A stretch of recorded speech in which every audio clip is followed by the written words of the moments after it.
time, we some of our gang had an outing to a like museum where they had a bunch of like giant relics and stuff posted up on the walls, and it was just a big warehouse, really. Like it was very kind of in It's a true. capitalist museum. You can buy everything there. Yeah, exactly. It was very Stormreach coded as a museum. Like it's in true Stormreach fashion, it is kind of shady, kind of ghetto in places.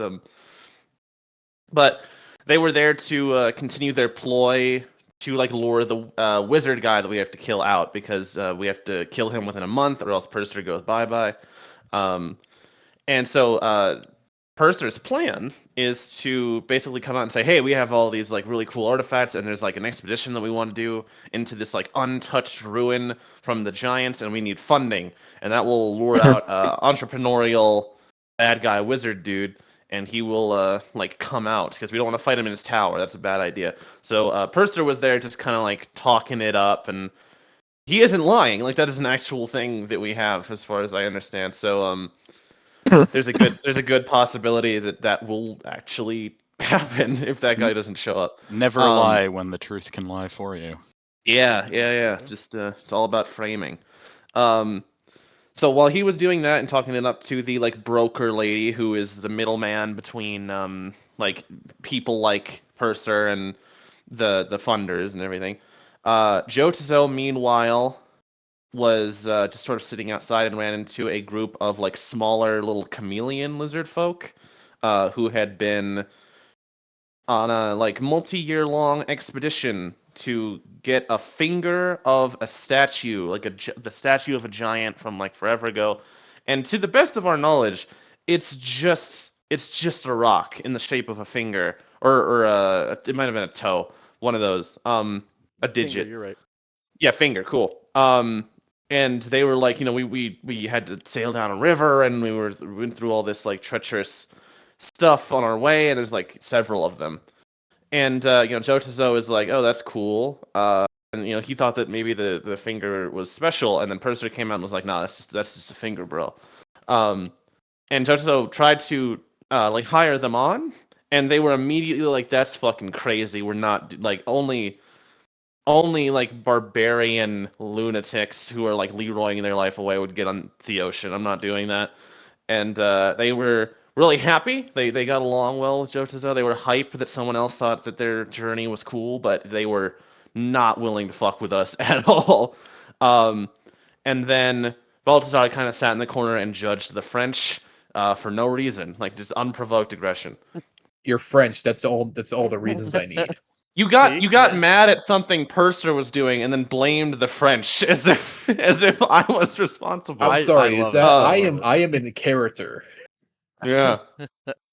I don't know the inner politics, but I'm sure Sire doesn't like the French. And just at the end of the day, it's all about nationalism, and it's like Yeah, the none of the ability countries to like take each other. the Yeah. ability to take irrational anger and throw it at the French is a core element of nationalism. So But that aside, we move on from them. Pick had a really interesting little side quest where she discovered that there is like a Colosseum. There's someone named Too Rich, which I don't write down names in my notes usually, but I remember that one because it sounds like a rapper name. So that like stuck in my brain. So there's a Colosseum where there's a bunch of slaves. Most of the people who have gladiators are like half slaves, except one who was an ex-slave himself, so he doesn't keep them. Slavery is legal here. It's just frowned upon largely because a lot of people here are Corvaran, and that's like distasteful. But it isn't illegal. So there's just a bunch of like slaves who go into the Colosseum and fight each other to the death. Pick stumbled upon one.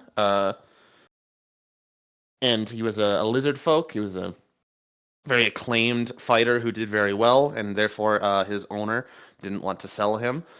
Pick did some telepathy communication with the guy, and it was explained that in about 2 weeks' time, there's going to be some special event where anybody can fight in the Colosseum, and it's likely to be a bloodbath. And so that's our sort of like ticking clock to do something about this. So Pick came back when we all met up in a big like we had dinner at a shitty Ondarin, quote unquote Ondarin restaurant, and she explained what she saw, and when she gave the name of the lizard guy, Jotaso kind of crashed out and had an episode because according to him, the lizard guy that Pick talked to was his brother and has been in slavery for quite a long time and made his way to here at some point after going missing and is now like having to fight in a ring and kill a bunch of people.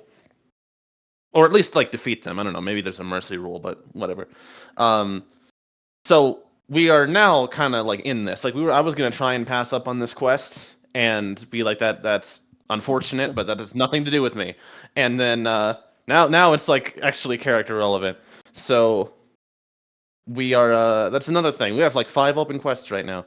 So that's the thing that we have to get to pretty quickly. That one has like 2-week-ish time crunch on it. So that's toward the top of the priority list in terms of like time limit.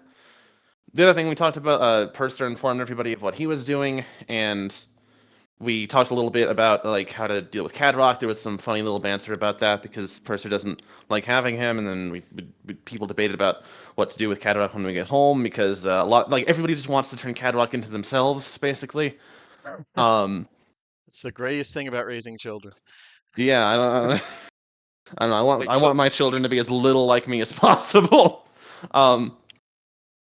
So you're saying I can train him to be an assassin? No. Okay. Yeah. That's between you and God, all right? I'm not your fucking supervisor. I think Balthazar's thing of like, hey, what's this kid's kind of screwed. Let's see if I can make him a monk. Yeah, shave his head, give him some arrow tattoos. Make him forfeit all, make him not give a crap about his life. Give him. That sounds like a recipe for a serial killer, but okay. Yeah. And Indigo knows that. Like he's familiar with his terms. Yeah, but making him an assassin is worse. Debatable. Put all of the damage inside. Bury it inside, not out. One's a profession. I'm just saying. Yeah. So that we discussed that, and then the big last thing that we did that was actually super relevant was that we investigated, because the bigger time crunch than the 2 weeks for the slavery thing is the 1 week time crunch on saving Fury, because Fury gave us a week before he basically like turns himself in and allows us to mass exodus the Syrian refugees that are living here into a better area. At least that's the hope. And he's like, yeah, I'll give you a week to figure out who actually tried to kill that Stormlord or like set it up or whatever. But after that, like I gotta go. People are dying. So that's like immediate, like the first thing we have to do.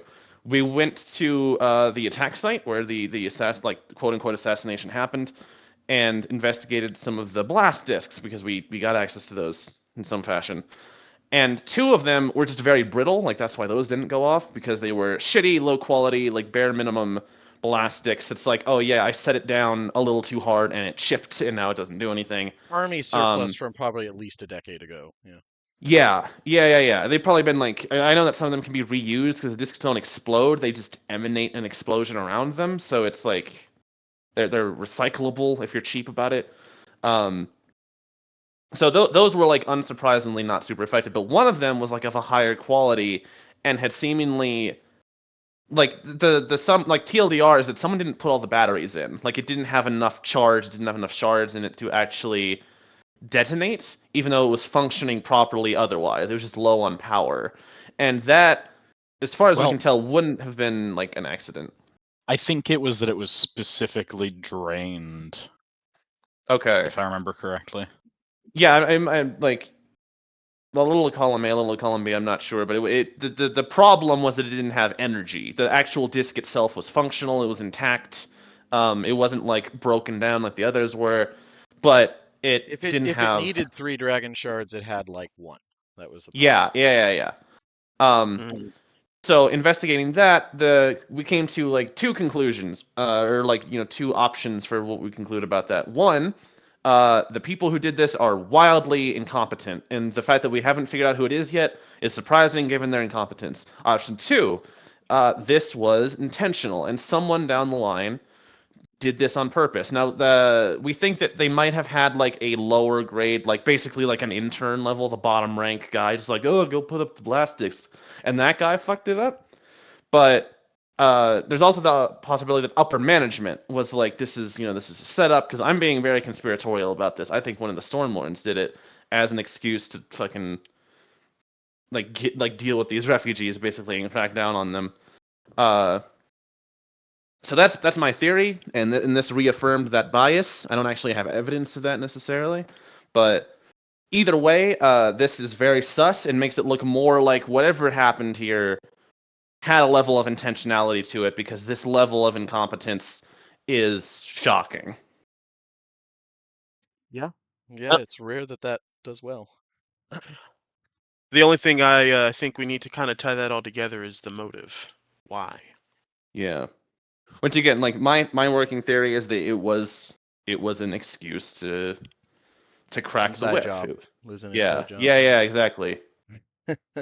Bush wanted an excuse to really go after that oil and get rid of those darkies, and now Yeah, that's one. Okay, I mean now it's not even like a conspiracy. They're fucking saying it outright. Anyways, please keep conspiracy theories relevant to game. But that was just an analogy. I'm sorry. no, I you're good. didn't realize but till I said how I- topical that is again. No, Now. I know the direction. Like, yeah, we're in We're in fantasy weird land. times. We're in the wonders of Yeah, Eberron, which is not a capitalist dystopia. It's just headed towards being one. Yeah, but not late yeah. stage yet. Yeah, exactly. Early stage capital dystopia. Yeah. Yeah. So yeah, that's an excellent summary. I can't think of anything to add. Yeah, does anybody have anything to add or any questions unanswered? It was so good. I felt like I was here last session. There you go. Yeah. You were certainly Perfect. missed. You're the only one that Leia wants to be around right now. Weirdly, That's fair. Okay. No. the rest of you make him feel guilty. Like he's like, fuck, I let that guy die, and all these people got fucking bummed out. Yeah, But the to Indigo, be fair, there would be no Indigo guilt doesn't around give a it. shit. Like, That's I hadn't thought of it that way. yeah, he's like, I don't agree with Indigo's lifestyle at all, but I don't feel anything when I'm near him. I don't have to be like, Yeah. oh man, I'm sorry I let you down. I can be like, yo, dude, you want to get some coffee? Like, That's absolutely normal. I like that. That's like hanging out with Carl. All right. Yeah. It's like watching Jerry Springer when you're depressed. Yeah, exactly. All right. Quick question about the Yes. map. Why are we Sure. on a chessboard now? Probably because you shouldn't be on a chessboard. You should be on. We're not in this little thing that says marching order and we're on a chessboard below the map. Yeah. That thing at the bottom is just so that I have something to point to when the party is wandering through the streets. That way I don't have to be, what order are you in? You guys can just move yourselves around appropriately. I just randomly put you on it, but whatever order you think you'd be, feel free to do that. Gotcha. Okay. Yeah, I just find that easy on a city map, so I don't have to ask the question if random shit happens, or if the party decides to there he is, and just jumps a wizard randomly because he looks like a wizard.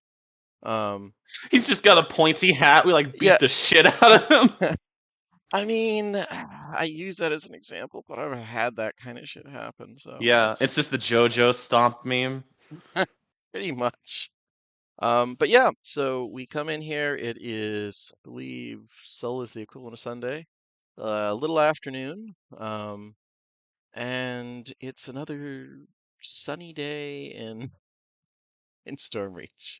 It's often sunny in Stormreach, we could say.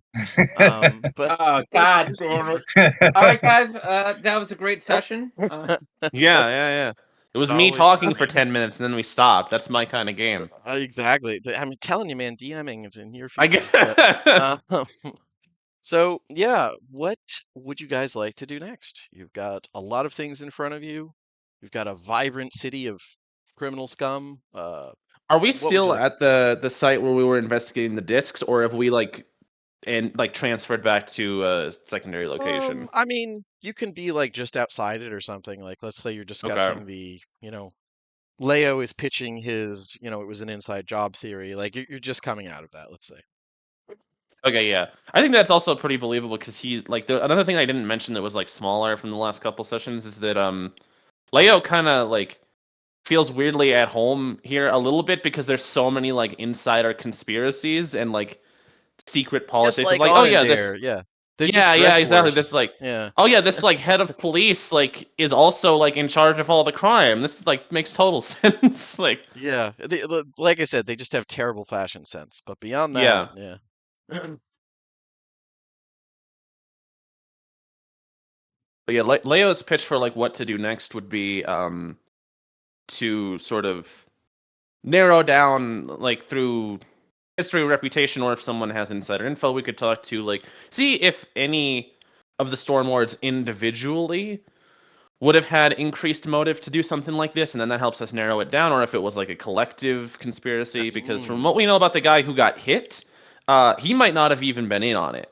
Like he could have been. He's not Uh, popular. Yeah.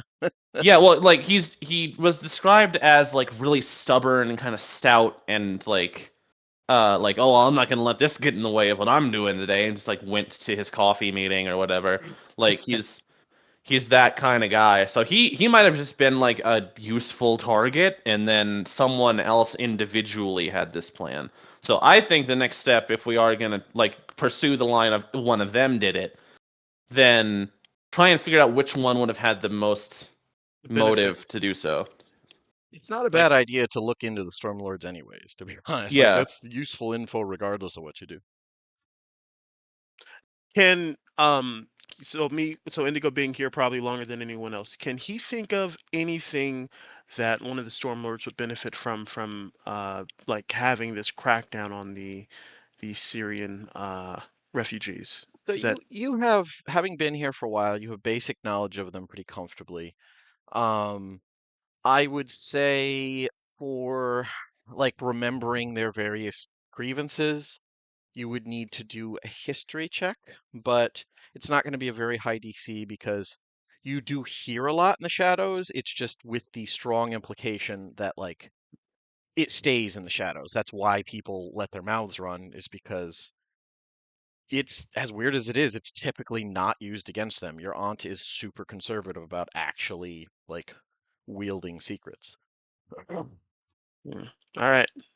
But yeah, you could definitely figure it out, and you could probably tell the party as long as they don't like run into the court and be like, "He's sleeping with her." Like, yeah, 12. 12. That is not great, I will No. admit. I haven't Um, +0 in history.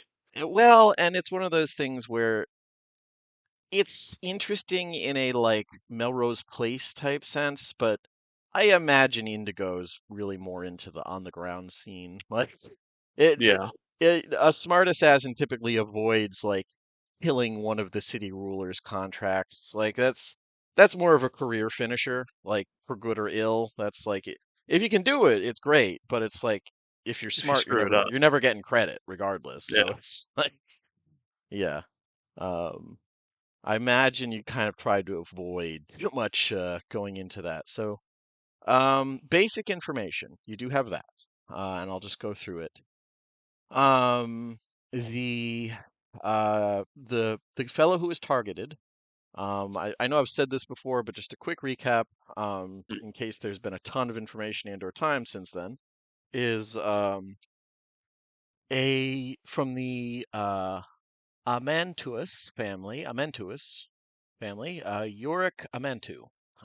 He is, it's a family of dwarves, and he is the only Stormlord who was like part of the founders. He's, I believe, 280 something years old. And he's the equivalent of like an 80-year-old man by Dwarven standards. Apparently he uses magic to keep himself, in fighting shape, as he's so proud of, but magic items and such. But he is, given that he was literally a pirate in a good portion of his early life, uh, it's surprising how stable he is in the Stormlords. He is a figure who works. He's his main sphere of influence and like big thing is the Stormreach Guard. He's the guy who like runs the city police or equivalent of / military force and does his utmost to. They're not a good force, but they do their job in that they keep the whole city from just completely devolving into anarchy. That's really as much as you can expect here. He is in charge of the Respite District and Silverwall, because each one of the lords has an area they're directly in control of. And he has, as far as you know, allies among House Kundarak and the Red Ring, which is to say the arena. Yeah. So Joshua doesn't like him. Oh, Probably not. So let's see. Yeah, that's really the main info on the top. He's known to be incredibly stubborn and like obnoxious, frankly. He's a very old, opinionated pirate man. So you add a couple things together. He has never been on good terms with House Lyrender because he apparently never forgot the whole like them having the audacity to resist when he would try to raid their ships. He's not on good terms with the Omaran family because his forces stopped their attempted coup, I think like 80 years ago, something like that. And he's not on great terms with the Wilkses, but nobody's on. There's not a lot of people on great terms with the Wilkses among the five families. Um, none of them liked that those people were like added on to the noble family by the High Kingdom of Galfar. So yeah, he has some enemies, some allies. House That doesn't Lyrender. sound like he's on bad terms with some of them, but that doesn't sound like full blown like it would from an outsider perspective make sense to be like, oh yeah, they probably like just want each other dead. I guess this wasn't like a full assassination; it was a faux assassination, so that makes sense, I suppose. He was just a pawn, if our theory is correct. where my mind is kind of going with this is the whole he's in charge of the Red Ring thing, and then we got this Red Ring open season happening in 2 Well, weeks, and he's we have not in charge of it, but that's an ally of his. Like he does regularly do business with them, and like if there's an emergency, it's very much like the Roman Colosseums where like he can call on the Red Ring to be brought out for defensive purposes. He has that right. So he tries to stay on good terms with them. And he, old pirate, he likes violence. Yeah, I'm imagining he shows up at the shows like if Mayor shows up for the Knicks game. Like it's Yeah, there's a strong element of that.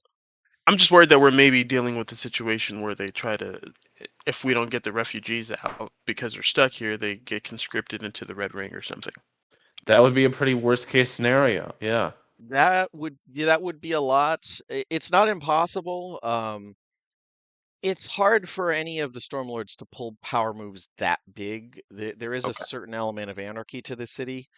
If they went that far where like they're just grabbing an entire like ward, there's a lot of other wards that are like, not well off financially that are going to start to get more hostile to the Stormlords. Like everything's a balancing act, but it's Okay. not outside the realm of possibility. And they All right. could start doing it in other ways where like, oh, we're just arresting a lot of them and they all happen to end up in the ring, that type of shit. We're starting to parallel real life here again. Yeah, I know. But anyways, so that's the fellow who's targeted. Yorick Amantu, Old Dwarf. There are the Lassites, whom Leo was was told to go visit when he was asking about a embassy. The Lassites are a family. They're the family of diplomats. Apparently, their piratey ancestry was mostly involved in the equivalent of rum running and production. And when the city went legit, so to speak, they fell pretty neatly into the role of like peacekeeper. They keep the other Stormlords from really, devolving into fistfights in the meetings. They do foreign diplomatic stuff, and they don't really have enemies. They're beloved throughout the city because wherever Lassite goes, drinks around the house type thing. He and his whole family are known for being like just very charismatic and happy-go-lucky people. What race were they? They're human. They're human. Okay. They they control the districts, the Cross District and the Marketplace District. They are allied with House Galanda, not surprising given that they are the biggest, if not quite sole, but definitely have a monopoly on the special rum that is produced on Zendrik. They are connected with House Thrash, who they have apparently pretty good relationship with. If I remember correctly, a lot of House Thrash workers work in their distillery.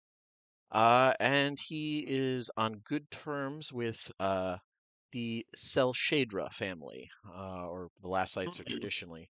So that pleasant little gnomish lady nicknamed the Spider, she's apparently on good terms with the fellow. Let's see.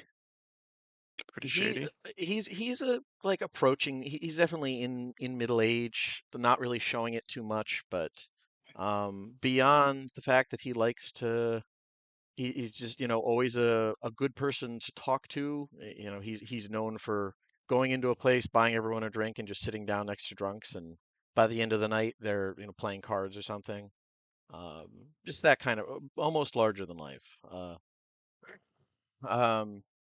So that's the Lassites.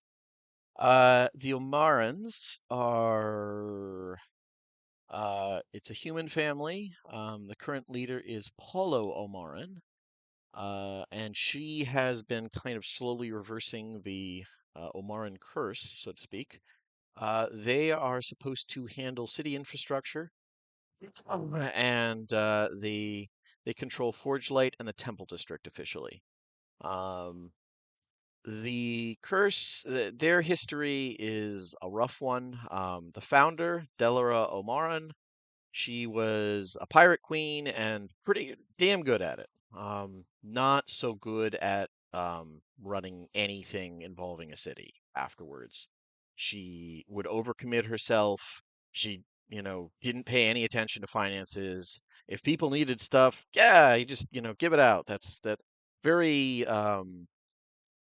uh, very Cave Johnson in the attitude towards finances, where it's Not just very forward thinking in the department. well, I mean, she was in everyone liked her, but the other Stormlords played her like a fiddle. And by the end of her life, the Omarans were nearly broke, and that stayed that way. I mean, pretty much until there was an attempted coup. Um, about a generation ago. No, actually more than that.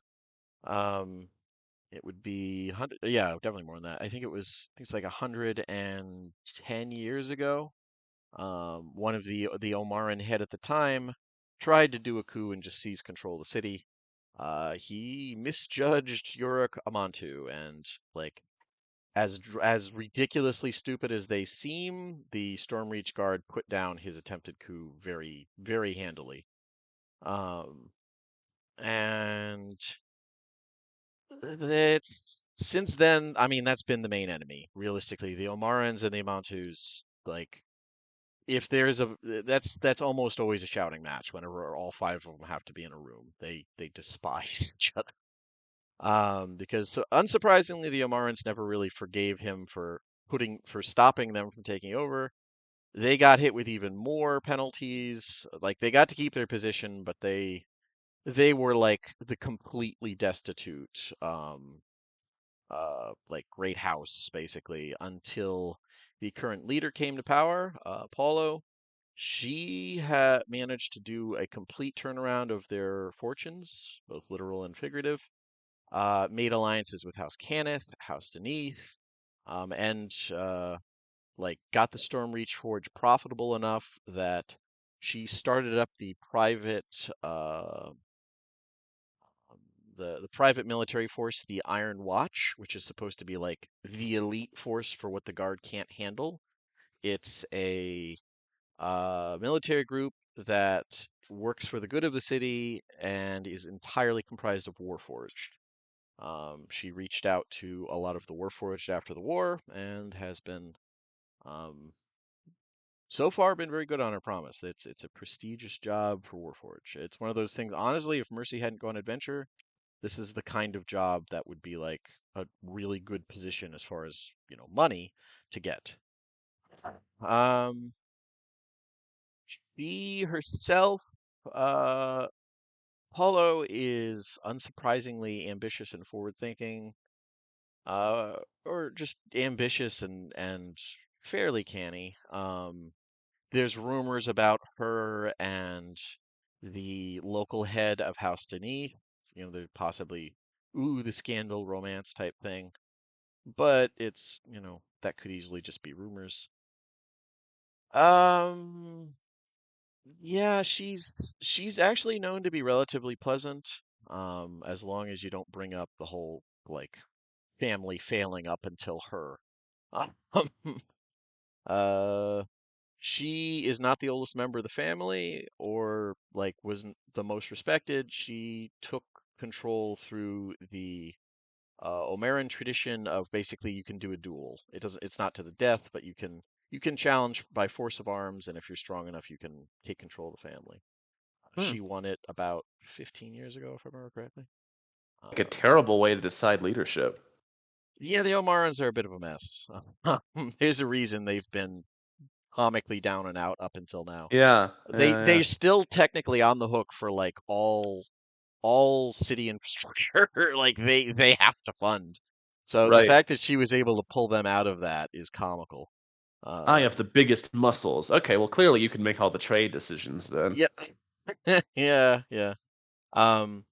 But yeah, the Cell Shadras, you guys met that Stormlord. The current leader of that, Hisris Cell Shadra, also known as the Spider. Their family controls crime and punishment, so to speak. They're pretty much entirely magistrates. Their history was that they were very effective smugglers, and like the gnomish illusion magic that they cast may have been behind some of the like old ghost stories about ghost ships and crap. Which it's also possible they were just actual ghost ships. That's the trade-off of a magic world. She is allied very strongly with House Thorani, which has been one of the reasons House Thorani has been able to be here, in spite of House Fjarlin snapping at their heels every 5 minutes.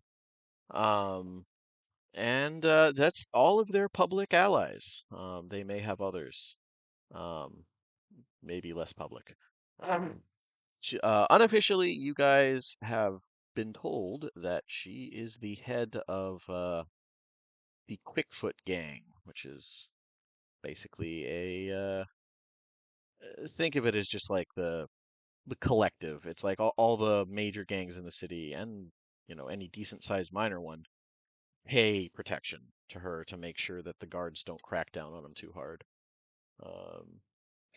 Yeah, and being the highest level judge in the city, she can also do some things if they get caught. Yeah, so that's her thing. Her rep is that she's just borderline dangerous to be in a room with. Not because of any particular martial skill, but because she's very good at getting you to do what she wants you to do. There are a lot of schemes within schemes.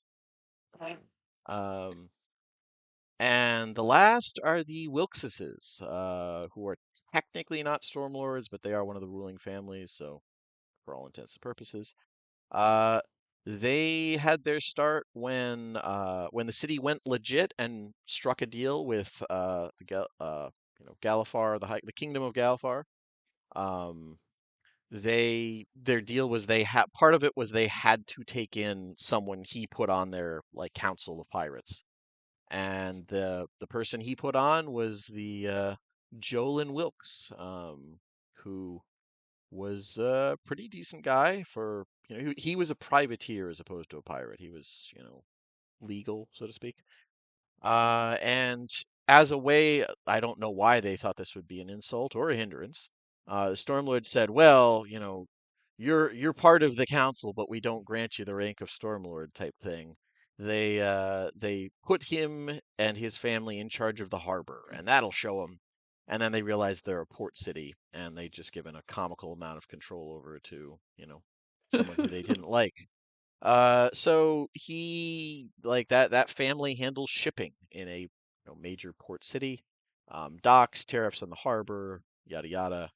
Um, they have traditionally been very canny and keeping themselves out free of influence, and it like when everyone's trying to influence them aggressively, right up until a couple years ago when the leader at the time had a very convenient heart attack, at least convenient for the sake of a lot of people, because the next in line was someone who was just not ready for it, basically a young debutante.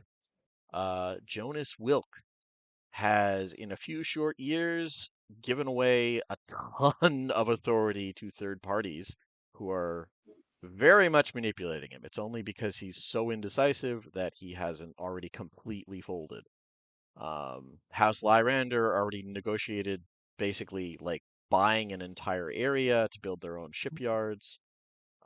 Supposedly there's some other wealthy groups like, hey, here's $100,000. You know what would be fun if you gave us exclusive shipping rights, that type of shit. He's Is not. Jonas Wilkes married into the Laurent? Like, is he a dragon marked heir? I have that in my notes. He He's is. like Laurent. He is not. He is. Uh, he is probably the only Stormlord before you went to meet the Spider that you've at least seen in passing, because he is second home level visitor to the Shadows. Um, he goes to the Shadows. He goes to the Red Ring. Those are his main places to kill time. Just kind of partying. The main enemy is honestly the Amantu family. Yorick, as I said, has kind of an old grudge, but that's more generational than personal. He hasn't been in power long enough to make a lot of personal enemies, but his family is scared to shit about what he's been doing. Like this, it's they're watching the family fortunes crumble because the equivalent of like an early 20-something trust fund baby is just like burning them from the inside out. So they're scared witless of the kid. And yeah, that's the families. That was a lot. I'm aware that might not have been terribly helpful, but that's as concise as that's the general overview of all of them. It was helpful. That's good. So, yeah, See a lot of myself in you, Sam. yeah, that's good. But yeah, Fun information to have as a player, as a character pick, and just be like eyes glaze over, making rap rock. you know what? If it's at least if the player got it, I'm happy. Like I'm aware that was a lot. So, I got a decent chunk of that. Yeah, that's all I can hope for. But Imagine that to keep a little bit of interest, I was at least putting it to a tune as I'm playing. Yeah. Counting the information. You A do. bard I like count. to imagine you do a lot of the equivalent of what was the name of the bard who just constantly harangued / glommed onto The Witcher. Oh, Yes, dear. Dandelion. Yeah, I imagine there's an element of that to your tunes. At least when you're just casually strumming it out. When it's not a serious piece, it's I like to imagine there's that kind of just playing yeah. as you walk type thing. But The only yeah, thing I didn't get was the last type guy. What was his first name? one sec here. Let me go up. Cell shade. Omarans. Oh, Varen. Varen. Varen last night. And I mean, it's not you don't have a meeting scheduled with him, but you do know where to meet him. Like, you do know where he's got kind of an office, so to speak, at the distillery if you want to go talk with him. I gotta do that anyway, so. Yeah. I don't know how helpful that would be in terms of like finding who did this, but like, I got an embassy to build, so. Yeah, that's fair. But anyways, with that in mind, that's the rough political layout of the 5 families at the moment. With that in mind, where would you like to go? Yeah, so that was really interesting. I don't know how helpful it was helping me narrow anything down.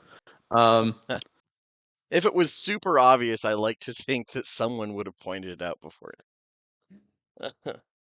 I think, where my brain goes, if no one else has anything, is like the next step in trying to really like pin it down further could be potentially talking to the dwarf guy that got hit and trying to decipher through like insight or just our general like analysis of him in conversation or based on just like how he's been coping if he was in on it or not. And that could sort of point us in a certain direction. But again, if he's just like an oblivious pawn and we deduce that, then we're kind of still back at square one. That doesn't do anything for us. But it is a potentially, like, it could give new information. I do have detect thoughts. Okay. Well, there you go. Yeah. There's something there, maybe. You hide in the shadows. You guys question. I probe his mind glancingly from a distance. Yeah. Unseen. That's an option. Yeah. It could even like it. I get that these people are probably largely just motivated by money, but like political leaders and people in power are also deeply petty. So it might just be an element of like one of them hates Sirens for some reason. Like it might be motivated just by hate. Yeah, that's fair.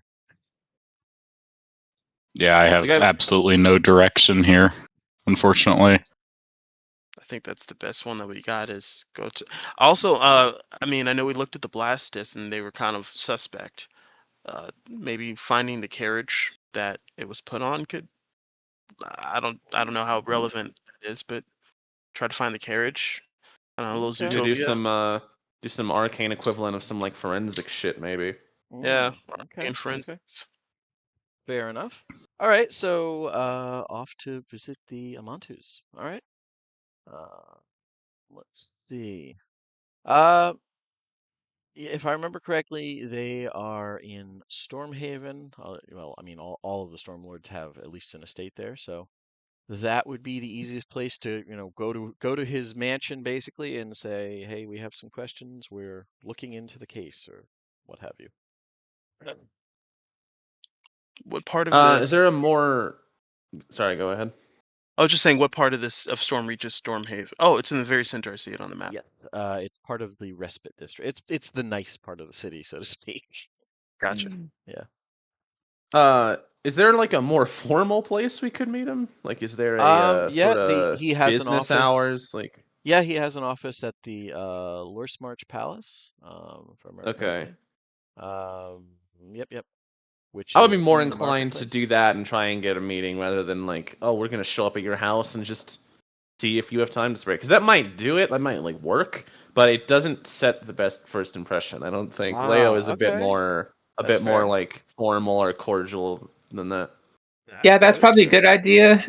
Before Mercy is all like, "You will answer our questions before I tear your arms off." That Yeah. would be Probably not a good threat to make sure a it was Storm move. Lord. Yeah. It would be a bad move. And that was a and- joke. That was a joke. You'll definitely and- leave a lasting impression in Stormhaven, or it's called. Yeah. And if we get anything from it, we can always stage a little break-in at his house later on tonight if we, feel so inclined. Yeah. I mean, that is always an option, and yeah. With our So my +1 to stealth. you got this. Plus 11, sir. Plus 11. Yeah, exactly. But yeah, you guys in that case, sounds like you're headed back to the marketplace districts, and do a bit of investigation in the sprawling complex that is the palace. Yeah, I mean, going in there's an equivalent of like a front desk, so to speak. They can direct you to the Amantu offices, and going there, there's the usual, do you have an appointment type thing, to which you can answer in whatever fashion you like. Yeah, Leia will just say, I'm afraid that we are here on short notice, but we have some urgent business concerning the security of the Stormlord, and are here to ensure his safety as best that we can, and see if we can identify the perpetrator of his attempted assassination. Okay. Just gonna be very direct and Yeah, no, I mean, not that's lying not necessarily. a bad thing. So the I don't know if secretary is appropriate here, but something like a secretary, assistant, we'll say, um, like listens to that and kind of like looks you guys up and down, and you do look like an odd bunch, but kind of an It's eclectic collection. an odd But city. to be fair, none of you are like in rags, so you're probably not there to panhandle. I mean, nobody in their I right mean, mind would go here to half panhandle, of but us are dressed in very like national garb from different places, so maybe we just look like the Super Friends. Like we're just like united across all nations to save the day. Yeah, That's adventurers. Yeah. we're the smiling friends. You're here to make them smile. Exactly. Yeah. Yeah. I love Irish nationalists. Pim. I would not shout that at the top of my lungs. But yeah. So you know what? There's not any check needed. It's like, all right. This is one of those. If this is some type of weird scam, the problem will solve itself. So yeah, they have, please take a seat. We'll call you as soon as he's available, type thing. I would like to And stick on the outside of the building because my ah, essential plan is to figure out like what room they're going to be in to have this meeting, get okay, somewhat close in 30 feet line of sight, but like out of sight of anyone else and probe his thoughts without okay, being.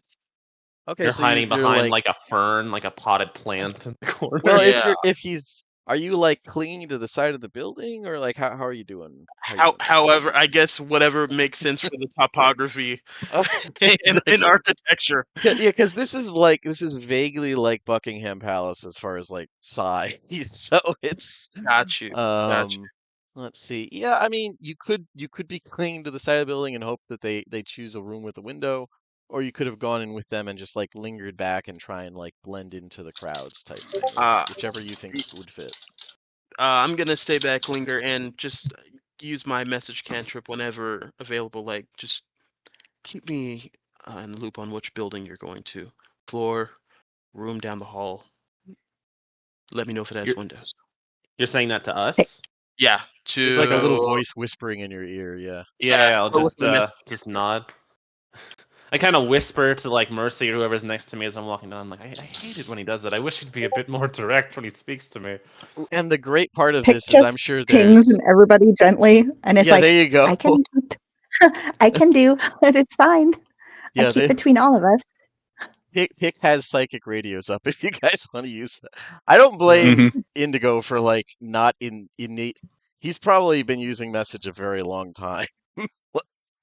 Immediately trusting psychic bug lady for radios is rough, but she does have it. She does have the option. Uh, Psychic bug lady doesn't have another way. She's like, none yeah, of you speak tree green. yeah, which I imagine is like really harsh, like almost grasshopper like clicks and buzzing. Like it's Yeah. completely undoable for a human or anything like a human mouth. I love Yeah. it. Yep. But yeah, after about 5 minutes, actually, you know what? We'll just do it now to get out of the way. If you could give me a stealth there, Sauce, so I know how Indigo Absolutely. is blending in.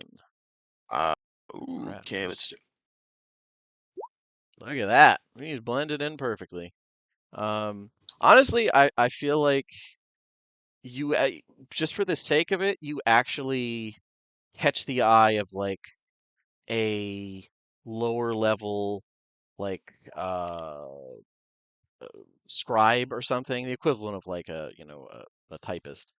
and she had seen one of your performances, and she's like not quite gushing, but there's a lot of like office lady completely enamored by this like handsome elf man who's like has the brooding element. She knows you're a musician. She's absolutely helping you blend in here because she's like she would open any of the doors here as long as it doesn't immediately get her fired.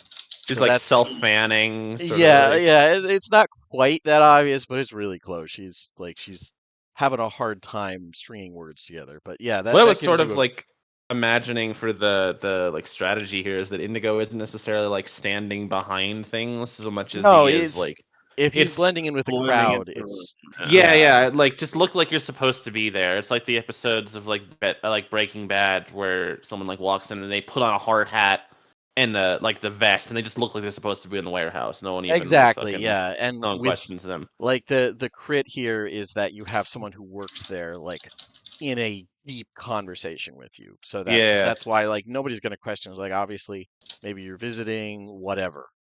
Yeah. You obviously have a reason to be there. I'm asking for blending like in. a tour. I'm like asking about the architecture, the history. Yeah, which You she know, doesn't know a lot of the architecture, but the little she does, she's telling. So, yeah. but yeah, so you are pretty well blended in, and can get probably not in the same room, as like if it's a private room, but you can easily get like just outside it or like at a window looking into it or something like that. Like you can get eyes on, I would say Got with you. a crit. But yeah, after it's only about 5 minutes, not a particularly long wait. The the assistant says that Yurik is able to see you all, and you are able to go in and chat with him should you so desire. Yeah, we make our way to his office. Yeah, they lead you in. It is a stark office. Like to say it's Spartan would be going a little bit over. It's there is an occasional like what looks like a trophy on the wall, but other than that, the walls are clean. There's an area to the side holding a set of fine chainmail, silver chainmail. Like he has stuff for equipment and but and a pretty nice stone, carefully worked stone desk, silhouetted against some large windows overlooking most of the marketplace. But this is not anywhere near as like it was lavish walking into the spider's office. This is more like walking into like it looks like half the furniture was swept out. There's exactly enough chairs for you guys, and you get the feeling they were brought in. How are how's the security around the place? Like, are there a lot of guards like posted right outside? Are they inside? What There is are, the yeah. There's two guards okay? outside. Like to the point where they could rush in if something happens. Like Gotcha. they could be there within calling. If he calls for something or they just hear something, they can get in. And to their credit, these guys look way more competent, or at least on the ball, than what you typically see from Stormreach Guard. There's none of the like passing a flask around or anything like that. These guys are actually standing at attention. They look like, some of the for the first time they look like a real pseudo military force. Yeah, Um, they're private security, so they they actually well, do their it's more job. like they're the guard and the boss, so it's a matter Yeah, of yeah. um, for his part, Yorick is a wizened older dwarf. His long white beard done up in ringlets, um, earrings, fine clothes. Has what looks like a very heavy duty like silver or mithril staff in one hand that's kind of like doubles as a walking stick. I won't say gaudy, but solid gold and like heavily engraved belt around his chest, or excuse me, around his waist, and a amulet on his chest that has a faint red sheen to it. Um, and he uh, has a pretty stern expression on his face as you come in. Yeah, I was gonna ask, does he look that pissed all the time as he does in this game? No, image? that's the only canon image of him is like him in the middle of it's the Stormlords are meeting all 5 of them, and I'll put the full image up. All 5 of them are meeting, and naturally, same thing happens that always happens when all 5 of them meet in the same room. It's like a near brawl. So let me do the thing. Stormreach. There we go. This is the Stormlords. He's not much better in DDO. Yeah. Yeah. This is Or like this one guy at the top who's just like looking down and I'm worried, like, hey man. Yeah, those are the last sites. That's him trying to like keep peace. I So they fuck with don't. this guy. Yeah. Yeah. He looks like a bro. Yeah, that's his personality. So, but yeah, so that's the fellow who is waiting for you guys. He is not seated, but he does go over.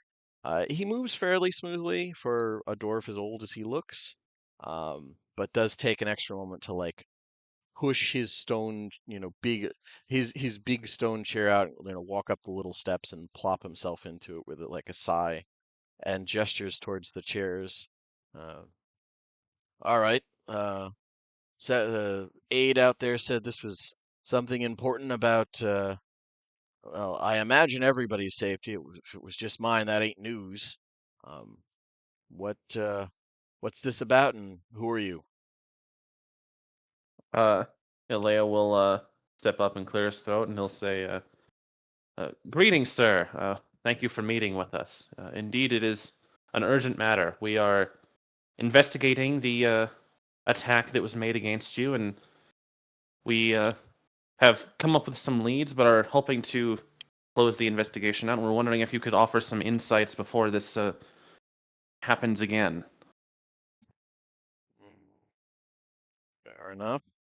And as far as detect thoughts, so far there haven't been any deviances from like he's not new victims for me to, no, it's so far it matches what he said. That one looks serious. We gotta kill him. Yeah, none of that so far. It's like there's a little bit of mild annoyance in the thoughts, but beyond that, there's not any like. That was on the surface as well. Yeah, I was gonna say we like saw that. you can see and hear that visibly. But looking into the attack, are you? What is this about finding the Fury terrorist? Indeed, if he was responsible, then that is our goal. If fairly open and shut. You know what? That's better reason than half of the asses who knock on my door. What do you need to look at? Yeah, and he'll sort of try to like get the ball rolling, and say, well, we were wondering if you were aware of any allies that they may have had, motives of people that may have worked with these assailants, who may have given them further opening or information, people who could have aided in political terrorism from the inside, potentially, as to give them your routes and things like that, who could have further motivated this crime. You think there's terrorists among my staff there, lad? I'm not sure at what level or where they may be coming from. It might have been political enemies of yours, potentially, but we have reason to believe that it may not have been these criminals working alone, as of course their ability to pull this off. It's the whole group out of Danel's pride. And oh, sorry, go ahead. No, you go ahead. How like composed is Leo? Like is he like a little bit intimidated by this guy, or is he just like, is this not, you've faced worse people for politically, this is just a matter of, you're trying to help this him. is this is very par for the course to him. I Okay, think. yeah, Like this okay. is more his comfort zone than most of what we've been doing in the city. That is fair. Just because, like, yeah, this guy is like very gruff, but it's also like, yeah, talking to people who might be like doing killer, like disappearing people conspiracies in the background. It's kind of like his way. Like that's his city, you know. Yeah, that's just It's very civilization. much like Okay. if he's he's a knight under the queen, so this isn't like he's wasn't a diplomat by trade, but he was definitely in that world, and that's Yeah, part yeah. of why he was like chosen to do this. So it's like, yeah, Yeah. this is frightening, but like it's like a rock climber climbing a mountain with their bare hands. It's like, yeah, it's frightening, but it's also your comfort zone. It's fine. Okay. So I imagine you're I- keeping composure pretty well. Yeah, I didn't want to butt in, but Balthazar was ready to say, "Who doesn't want to kill the Coin Lord?" Kind of like, hey, you have that many political rivals. There are people who are always out to get you. He's a Stormlord, right? Or is he like the second? I forgot. He's a Stormlord. Yeah. Stormlord Yeah, and Coin Laird being a are- Stormlord in here, that's kind of like a call sign that you probably got at least a dozen people trying to kill you right now. Okay. And Does do he you dream? he does dream, yeah. Okay. His dreams look frankly a little boring. They look a little gray, but they're definitely there. There's nothing wrong with them. It's just like this would be the equivalent of like listening to rustic sailor shanties or something. And like it's like it's interesting, but it's not anywhere near as colorful as a lot of your friends. The dreams of a very old and annoyed man. yeah. Also, just real quick out of character thing, because you mentioned something about like butting in. I don't want to monopolize this interaction. Like, please, at any point, if you want to say something, go ahead. Okay. And on that note, Dan, what were you saying before I interrupted? So Purser leans in and says, "How about we be a bit more direct, Lord Amanatu? We inspect. I haven't been so far. Go ahead. We inspected the weapons that were used in the attack, at least the ones that were retrieved and confiscated. There were clear signs of sabotage. Whoever planted them, I don't think was aware of it, or intended it to be less lethal than it looks on the surface. I think there's something deeper going on, though I can't put it together." Do I pick up anything when he says that? Any sense of worry, doubt? So far, it was honestly one thing you did notice is that you caught a few stray thoughts of he was deliberately pushing Leo to see if he would flinch, basically. Like, I'll just turn up the gruffness. And he is, there's a like a little mental nod that he didn't. He did look over Balthazar and notice the probably mourners band, and just Cyrus attire, and sort of a that's odd, but like more like just mentally he's just kind of keeping an eye on him, and he seems genuinely amused by Purser, where it's like you probably catch a stray thought of they're fanatics, but they're usually at least funny, if only accidentally. And yeah, at that news he kind of leans back and I heard similar takes from some folks I had look over the blast disc. Honestly, when you've gotten as old as I am, there's plenty of schemes and potential issues that could lead to. But the most obvious answer is it's a poorly funded terrorist group that didn't manage to pull off their attempt. It never never jump at a shadow when stupidity can be the answer. And what about their claims that they're getting funds from New Seer? That doesn't sound poorly funded to me. He has. It's not a pleasant expression when he grins. It's a showing of teeth, technically. You're not getting that much funding anymore, trust me. Oof. And you get a quick thought related to basically a report of like a couple chests being uncovered that were coming in from the dock, and some also reports of like extracting information from the people who are trying to get like they've blocked, at least as far as they know, a lot of funding from coming in for the Wrath. Like he's confident he's got them in a bad position. I'm wondering how much of that was like collateral damage that just hit normal Syrian refugees, because maybe not all, like we don't know that all of that was funding like terrorist activity. No, you know? you don't. Like Yeah. that's the thing with like a nationalist group is, you know, like some of the money is probably going to help, but you Yeah. know, Yeah. If one of your fellow coin lords or someone else in the city was supporting them from within, who do you think it would be?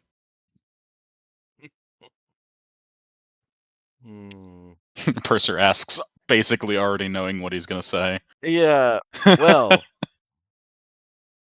Mr. Clearly your adventures. What's your group again? I don't know if I caught that. Getting older, you see. We're the founding members of the Mishann Association. I'll like hand over like the business card. Yeah, By he the way, takes it. Founding anything that I'm members, getting, of which only 2 are actually founding members. Fair enough. Sauce, what were you saying? I was just gonna say, anything that I'm getting, I'm just feeding back directly to the group in like real Okay, time. yeah. Okay, so you guys are getting like heads up thing via Pix mental stuff. Okay. Hopefully Yeah, it Pick doesn't is make happy to remain network. I Okay. was gonna say, hopefully the Stormlord doesn't take doesn't take an interest in our watermark. Yeah, I was gonna say, like, I don't know how much we want to like actually divulge about our identity, because like once he knows like, oh, these people work for like the old Prince of Syria, like he could have very heavy beef with these people just ethnically. I guarantee that as soon as we rocked up to the city in that ship, everyone who's anyone knew who we were. Or yeah, so far you haven't figuring it out. Yeah, so far there's that question has been asked a few times, but it was like, and that's confirmed by like Indigo. Like when he asked that, there was a quick flash of like him thinking back to a report he got. It was just like a general report. That's fair. You're right. Yeah. Okay. And the report was a little vague, but it was like, you know, there is a group called McKay, that is, you know, that recently arrived in the dock from the new settlement of blah blah blah, that type of thing. Just a quick rundown, very very general. And with that in mind, he nods. That's that would explain why you're. What are you trying to help, or are you trying to hide these terrorists? By technicality, we've been contracted by Prince Orgev to remove Syrish refugees from the city, at least those that are willing to leave. And this situation has made things far more complicated. I'm sure you understand. We just want to get it resolved so that anyone willing to leave can do so. Well, let it never be said that I'm unsympathetic to the refugees' plight.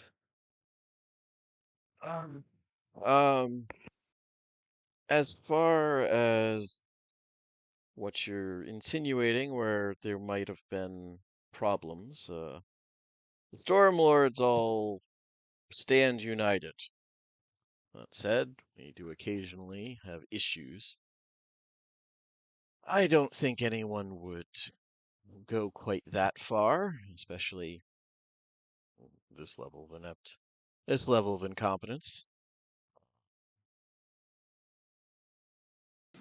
It's no secret that my family has had issue with the Omarans, but I seriously doubt that would be.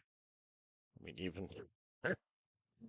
even her ancestor didn't have the balls to do that kind of thing. It was more of a general attempt, and it was a lot less piss poor. I'll give him that. It clearly didn't work. Of course it And didn't. But it was And- decently done. And if I may intervene, there's also a very easy scapegoat that's very public right now. You can always blame it on. Oh, we wouldn't do anything like that, but if we were, that may have already been done. Am I getting truthful vibes from his kind of? He's fairly truthful. He's like he's being as diplomatic as he's capable of being, but it's very much like you get the suspicion that like he's fairly aware that Fury may not be the one behind it, but this is just a really convenient way to get Fury out. Like so far you haven't gotten any like, oh, my bomb to not kill myself worked out perfectly. I mean, that could be lurking deeper. His thoughts are remarkably disciplined, but so far you just get the impression that like you haven't really given him new news. And he's more bemused, like he's kind of bemused by how direct you guys are being with him. There's definitely an appreciation of that. But like he probably deeply suspects that Fury isn't behind this because but this was just a really good way to crack down on a group that had been pushing back. How much does he seem to care about the assassination? Relatively indifferent. Like he's the Yeah. equivalent of like an 80-plus-year-old man who was a pirate for a good chunk of his life. Yeah. And he's been in charge of like a chunk of the city and handling its military for like 100+ years. He's personal At that safety point, you know doesn't. you're gonna die anyway. So Yeah, like he's only running on magic items anyways. Like personal safety is not a big factor for the man. But yeah, that's what you guys get. And you definitely get the impression like he's well aware that Fury was not behind it, or probably was not behind it, to answer your question. But I suppose what if you want to look through the stable master or something like that, maybe you can dig up something we couldn't hurt to look into it. But if you don't find anything, it would be a decent idea to find Fury. We will, of course, pursue justice to the best of our ability, sir. He just cocks an eyebrow. Oh, good. All right, I'll let them know at the manor. It's here, actually, since you're going anyways. He quickly jots down a note and probably hands it to whoever's closest to the desk. And just like he's not reaching out too far. Like it's a lot to move at this age. So he's. Oh, thank you, and may the blessings of Doldorn be upon you. It's fair. Decent one. I always preferred the mockery myself, but yeah.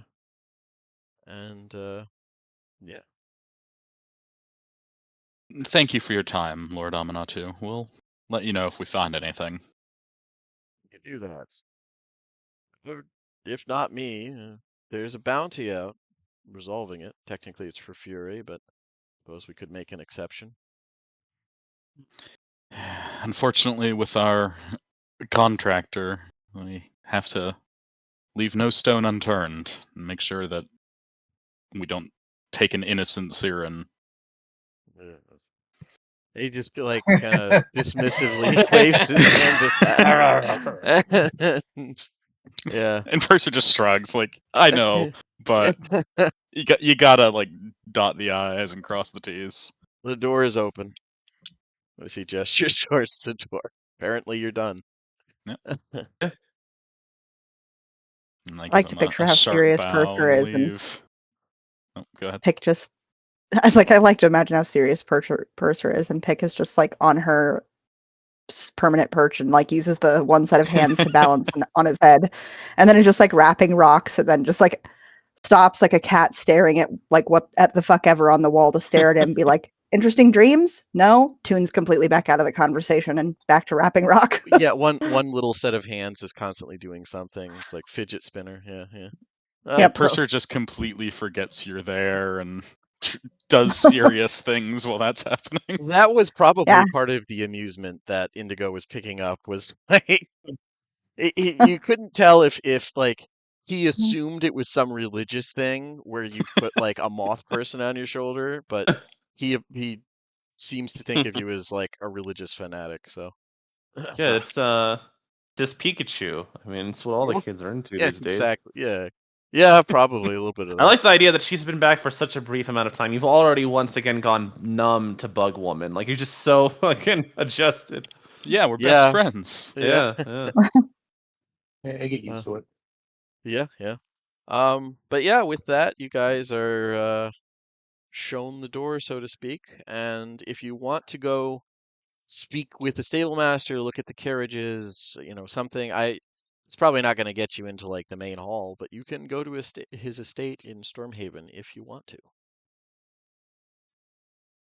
Also, Indigo, Excellent. sadly, you didn't get any like vault codes or anything like that. He seems like he's just thinking about what's in front of him type. Yeah, I would have had to deep dive, and I think that would have compromised our mission. Yeah, it might. He's probably not the type to forgive that kind of thing quickly. No. Can we read the note? Sure. It's just permission to like give McKay access to the stable, blah blah blah blah blah related. Okay, there's nothing. It's just very formal. Okay. Yeah, it's just like a quick jot down. His It handwriting has is surprisingly decent. Does it have the seal on it? It doesn't. Well, actually, you know what? I feel like it was from his desk. Yeah, it would have a little stamped seal on the note. Yeah. I'm going Potential stuff. to, Yeah.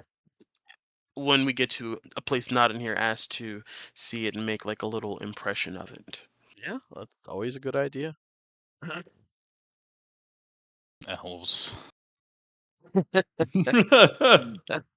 Versus like dishonesty. But yeah, you guys are still in the palace, but you're free to go where you like. I say, as you guys see me like are exiting the office, I'm saying to the scribe that was with me, showing me around, I truly feel inspired by this lovely building. Hopefully, I'll get to see you at my next show. Yeah, there's definitely, that's a lifelong fan right there. So I hate probably that you have means groupies. I don't that approve of that. I mean it's ye old fashioned style groupies. He hasn't gotten the equivalent of a record deal yet, so it's not Yeah. as ridiculous as it can get on like back on Corover. But yeah, if And I link back up you with the group. yeah, like excuse yourself. I imagine I don't know what you said to like step away from her briefly, but it could have easily been, where's the washroom type thing. I don't Yeah, know. absolutely. So something like that. Yeah. And I I have to go say to the to the bathroom group, for a long time, not in a weird way. Yeah. well, he wasn't lying about anything. That's the good news. The bad news is, well, unless we find something breaking at this carriage, I don't know where we go for here. I guess it wasn't as productive as I could have hoped, but that admittedly wasn't very surprising. We'll have to persist through. You did He meet a just sort of like, Stormlord, and you made a better impression than you could have. Like, yeah, this is a, you get the feeling that with that guy, that's probably about as good an impression as you're gonna get. He doesn't seem, he's a like retired violent old man. He says very very few things he particularly likes. yeah. I don't imagine we were ever getting like friendliness out of him. I don't think that was on the table, but this was No, but he was not that bad. genuine. Like he laughed once or twice when Yeah, Purser would do shit. So yeah. that was something. Honestly, I find him like I kind of like his vibe. He's a fun Yeah. character, if nothing else. But yeah, as we're exiting that, could we take a break here so I can like refill Yeah, a beverage or absolutely. something? Let's do a Yeah. 10-minute Yeah, break and we'll come back in Cool. those number of minutes. sounds good.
Hello, I'm back. Welcome back. Thank you. I missed you. Missed you. I missed me too. That's good.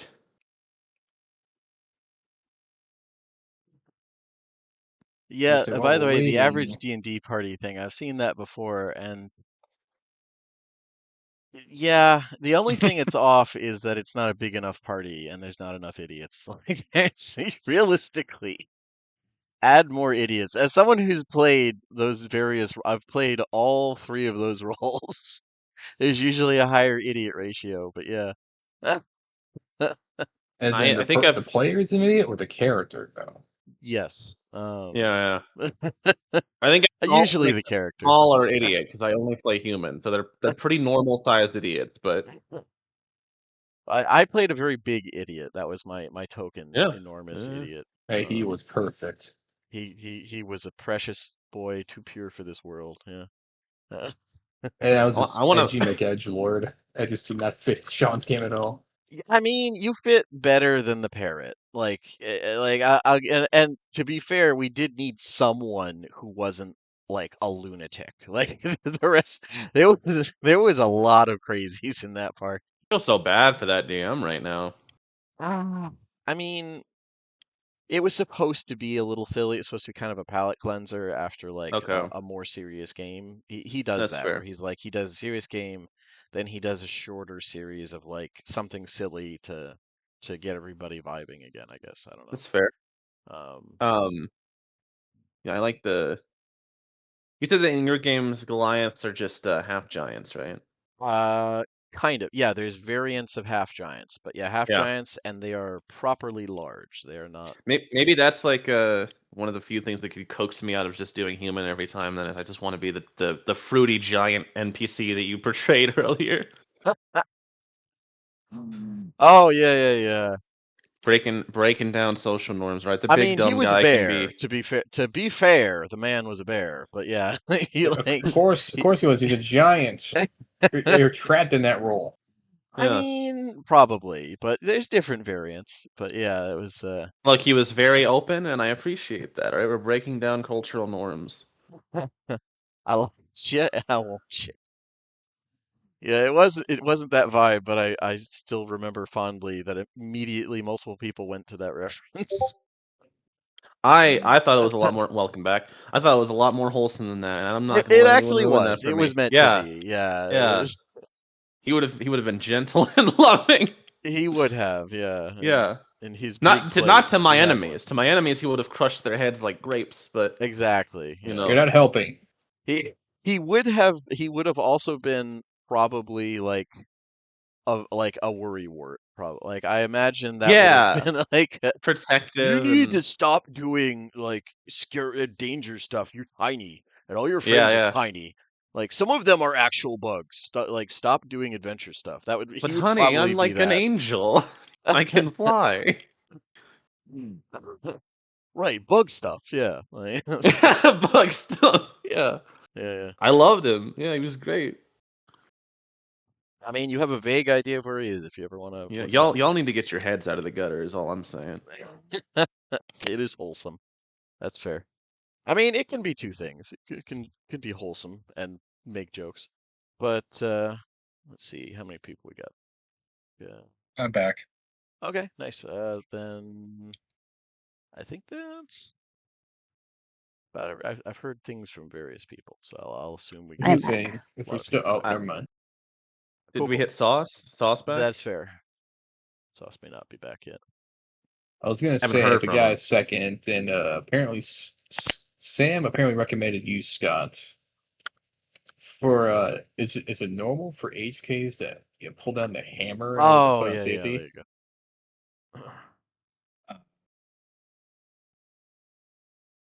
I wouldn't know about HK pistols other than they're comically expensive, and at that point, like you got to ask yourself if that's a wise use of money. But hey, too late for that. He already has the thing.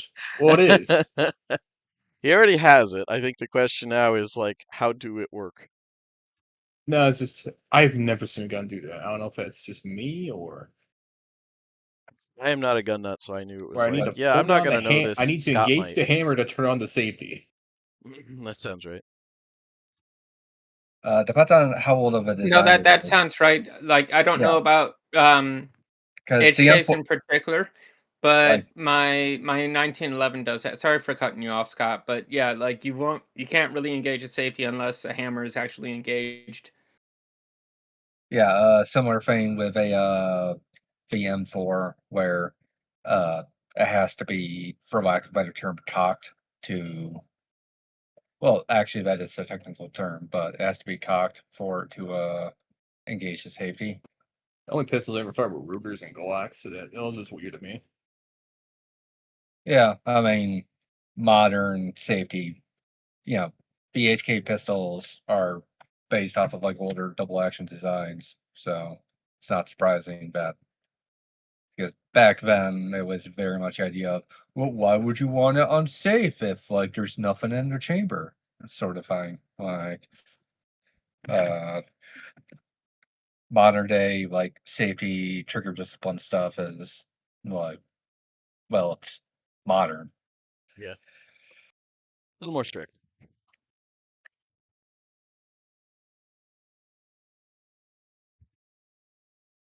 I'm back. Wonderful. Actually, Welcome before we back. start up again, I did have something. So, I realized I probably should say this, in case people didn't see the weird little add-ons. I'm testing a change to the unconscious condition, where you only end the unconscious condition if you regain hit points while you're stable. So basically, you can regain hit points, but someone also needs to stabilize you. So it's an extra action basically to get someone up. If you take the first aid action and the unconscious creature is already stable, they instead gain 1 hit point. Same effect. You see, he didn't finish this off in the rat warrants, so now he's making sure. You also didn't like you don't This even time I'll do it necessarily need. myself. You don't even necessarily need someone to stabilize you. If you pass 3 death saves and then someone heals you, that counts, right? Because you would already be stabilized. Right. Yeah.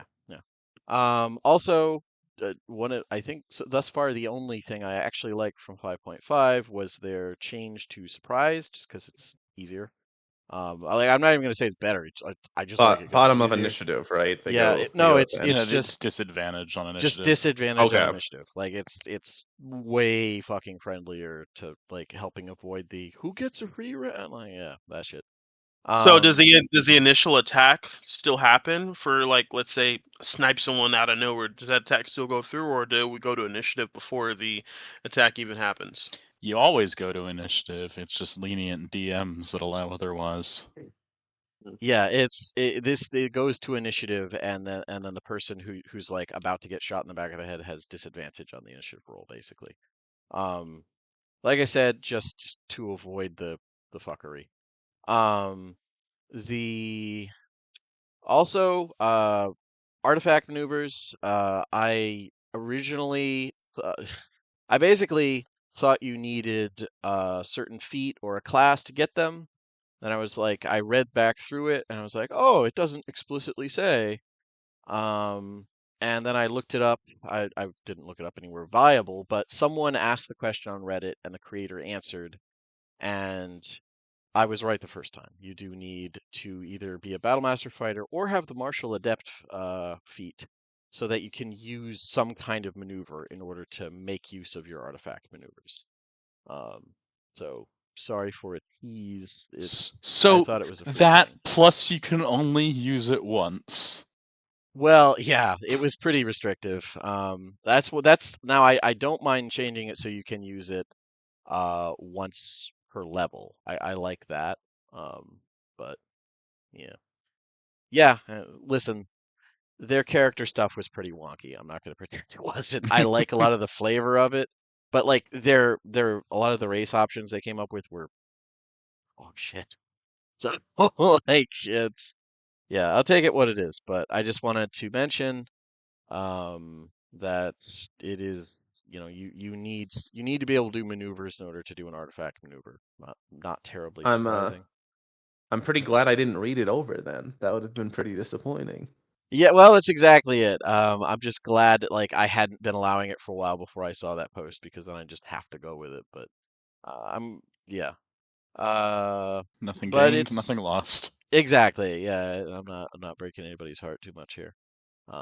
But if it entices marshals to do it or anyone else with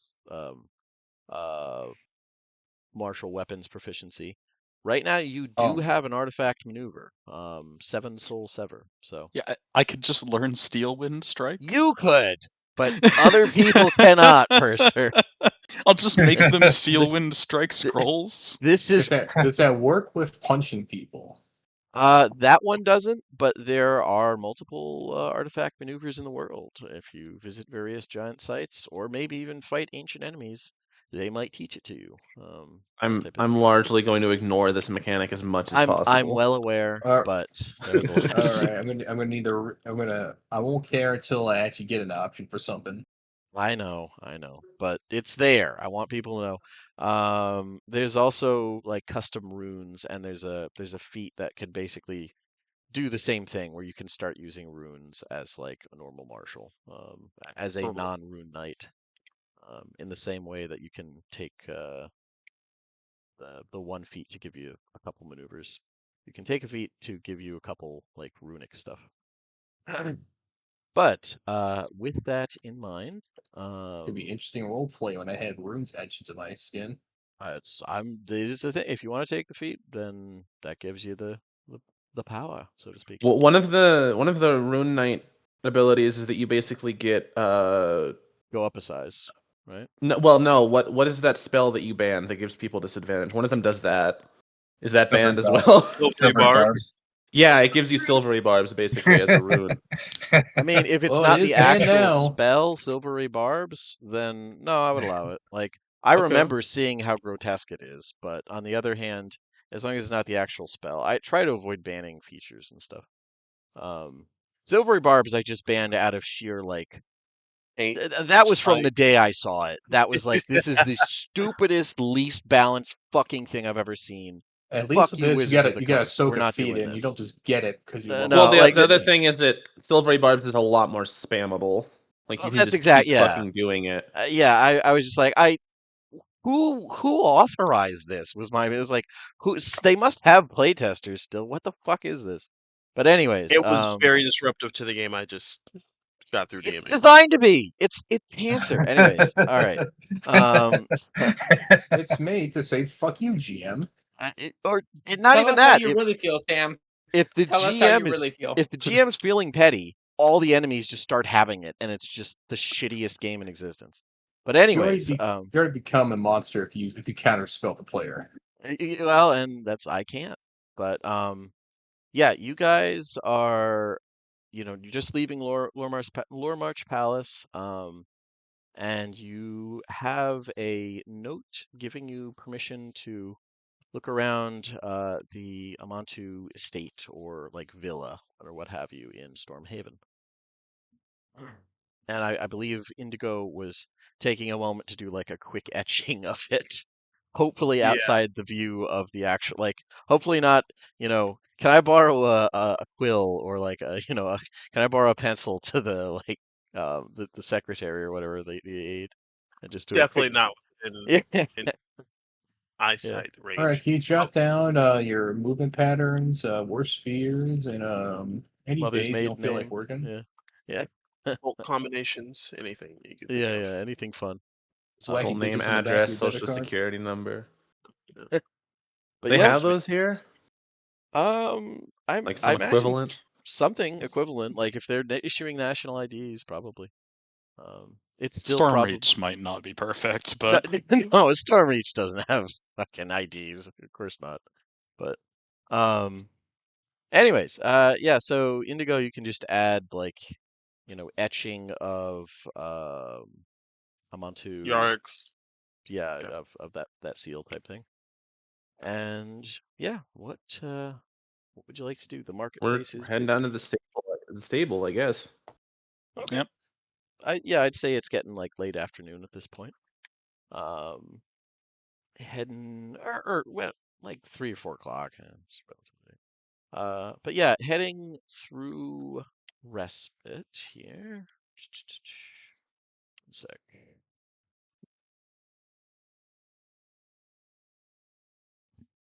Alright,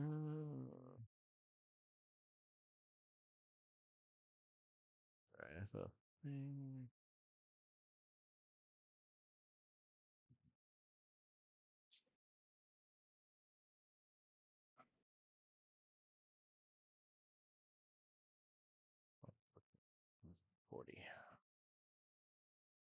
Okay.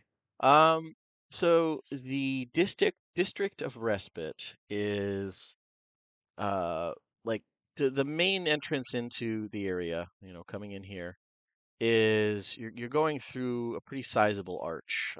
There's a lot of those, but usually they're like half crumbled or in rubble form. This one is pretty intact and looks like there's been some attempts to touch it up. It's covered in flowering creepers. And like going into the actual district, you're surrounded by the scent of blooming flowers. Here, the ruins, plant life, and new buildings. It doesn't have that like cobbled together out of a rubbish bin look. It seems like people are actually trying to make everything match as much as possible aesthetically. One, where they couldn't repair a ruin, they would like try and preserve it somewhat, and they would plant a lot of greenery around it. There's even some of the floating rubble, fragments of long gone like giant stuff, are covered in blooming plants and small trees. Whole place looks like a cross between like an upscale market area or an upscale um, neighborhood / market, and a um, like really well kept garden. Um, the people here, like the guards, actually look like they're doing a decent job guarding. There are a surprising number of like businesses that don't have the equivalent of bars on their windows. It just has a look to it that you have not become accustomed to seeing in Stormreach. Most of the city, everything looks like, there's like an old half of a ship used as part of a roof or something, or like it just looks cobbled together. Here, there's some aesthetic appreciation for looking fancy. So how bustling is it around here? Like what are we looking at in terms of like traffic of people? There is foot traffic going to various shops and boutiques, but it's nothing like marketplace is like the crush of humanity, or better put, human shaped figures. Here there's plenty of space to walk. Like this is not a crowded area. Okay, so it's not super dense here. No, you go by like a lot of probably like affluent merchants or just people of notes, pretty sizable homes. Not quite mansions, but right on the edge. That seems to be the norm here. Usually there's like a sizable amount of yard or like property around it. A lot of privacy stuff set up, careful use of gardening and trees to make sure you can't directly see a home. And that's just the general vibe of it. You get the feeling people here are quite happy to be here and not in the rest of Stormreach. You go by, you overhear somebody saying, all I'm saying are the Karns living around that Temple of Wool day in, day out, and they don't seem to come to any harm. I mean, they scowl a lot, but that's just Karns. They haven't been devoured by demons, or they're not walking dead. How bad could it be? They're just casually chatting about the rest of the city. Sure. Oh, sorry. Was there? No, that's okay. Respite. I have an unrelated character question for Scott, and I'm so sorry because this has nothing to do with what we're doing. How engaged does Jotazo seem to be today? Because I'm thinking about it, and I'm like, if I knew that I had like a family member that was just currently in slavery in like a fight ring, and I knew where he was, I think I would have a hard time engaging with like other more immediate quests. So I'm wondering, like, does he seem shaken up? Is he like dissociating? What is the vibe that I get if I look at him? So I would say Jutsusto right now is very much in the case of like a weird like in between state. Because on one hand, like he understands like the quote unquote Kuavar way of war is like planning and logistics and like organized tactics and that sort of thing. So he's very much like you can tell he's very, very upset and angry. And he's probably like very much trying to do the whole like I'm too angry to do anything right now. I'm gonna try to like basically cool off by doing other things. Like yeah, like so I would say in many ways like despite seeing like a lot of his normal like well, we are in a bank sort of thing, even though we haven't really done anything like that, he's generally a lot more just like I won't say engaged in other stuff, but like distracted. Like distracted, trying to like cool off. Right. Passive. Okay. You're passive, kind of like how Mercy is mostly passive during these things. Yeah. I mean, he's relatively passive. I mean, not passive, but he's very much like a step back and watch the others do stuff, especially statecraft. He's very much like most of the time he's just a sponge, quietly like watching and mentally taking notes. Right. Let Purser do it, sort of thing. Yeah, basically, how do Kuavar react to X, Y, and Z, and putting it away in the back of his head for future use one day. Whereas now he's probably just more like just coasting. Stewing. Stewing probably the best way to put it. Gotcha. Yeah. Okay. Fair enough. That's a good point. But yeah, going into respite itself is or going excuse me, not going into respite. Going into Stormhold is if you were in like, a well-to-do neighborhood, like, a really nice, I won't say nice, but a very expensive like suburb or something, now you're on like Millionaire's Lane. Like, yeah, now it's these are not kind of there. These are mansions, these are villas. Like, the entire ward is surrounded by walls covered by flowering creepers. It's almost a miniature city in itself. Like there's careful placement of shops in here. You could just spend your whole life in this little chunk of the city. Yeah, we're making Beverly Hills look poor right now. Yeah, it's like that. Yeah, it's about that level of like insular. They're very careful. They're like, you guys get some serious fish eyes, and for the first time since you got here, no matter what you do, some guards actually do stop you and like ask you what you're doing here. It's just that very invasive thing where it's like, why are you here? Where are you going? What are you doing? What's your job? Do they that type do of any thing. of us get like focused on or picked out more than the others, or is it kind of just equal across the board? It seems fairly general. And it's not hyper aggressive, but it is like they want to know why you're here. And you could like just showing them that note, showing them with the insignia, they would look at it, but that would be enough to go. You could also try and like bluff them, whatever you want to do, but they want to know why you're here, I guess. Okay, that's fair.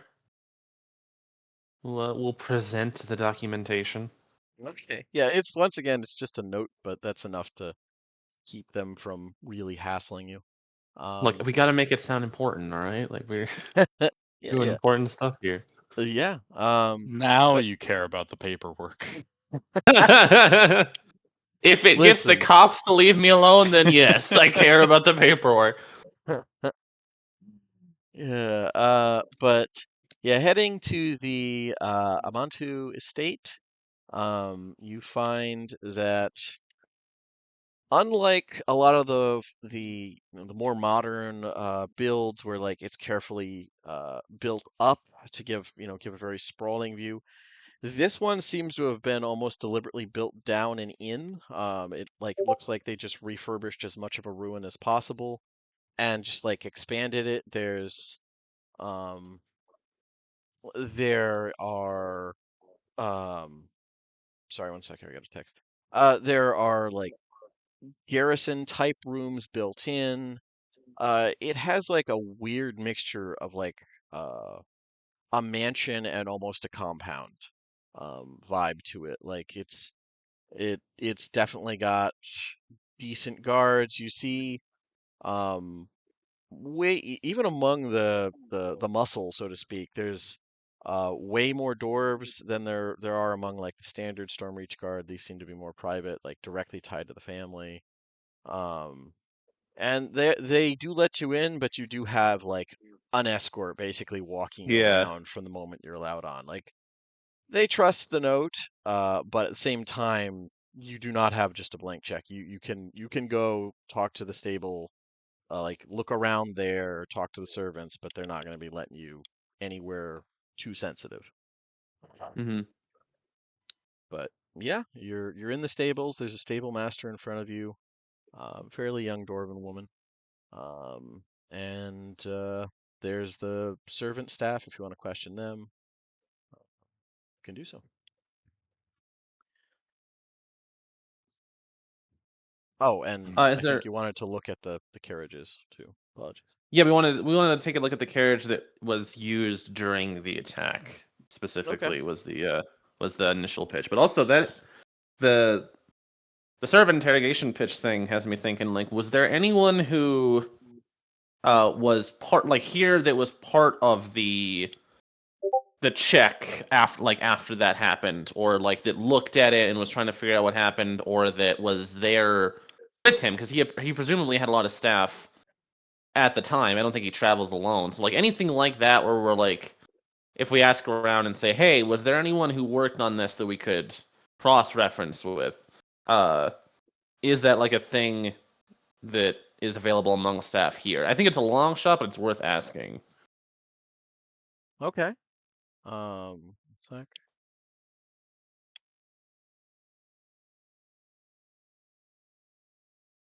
Okay.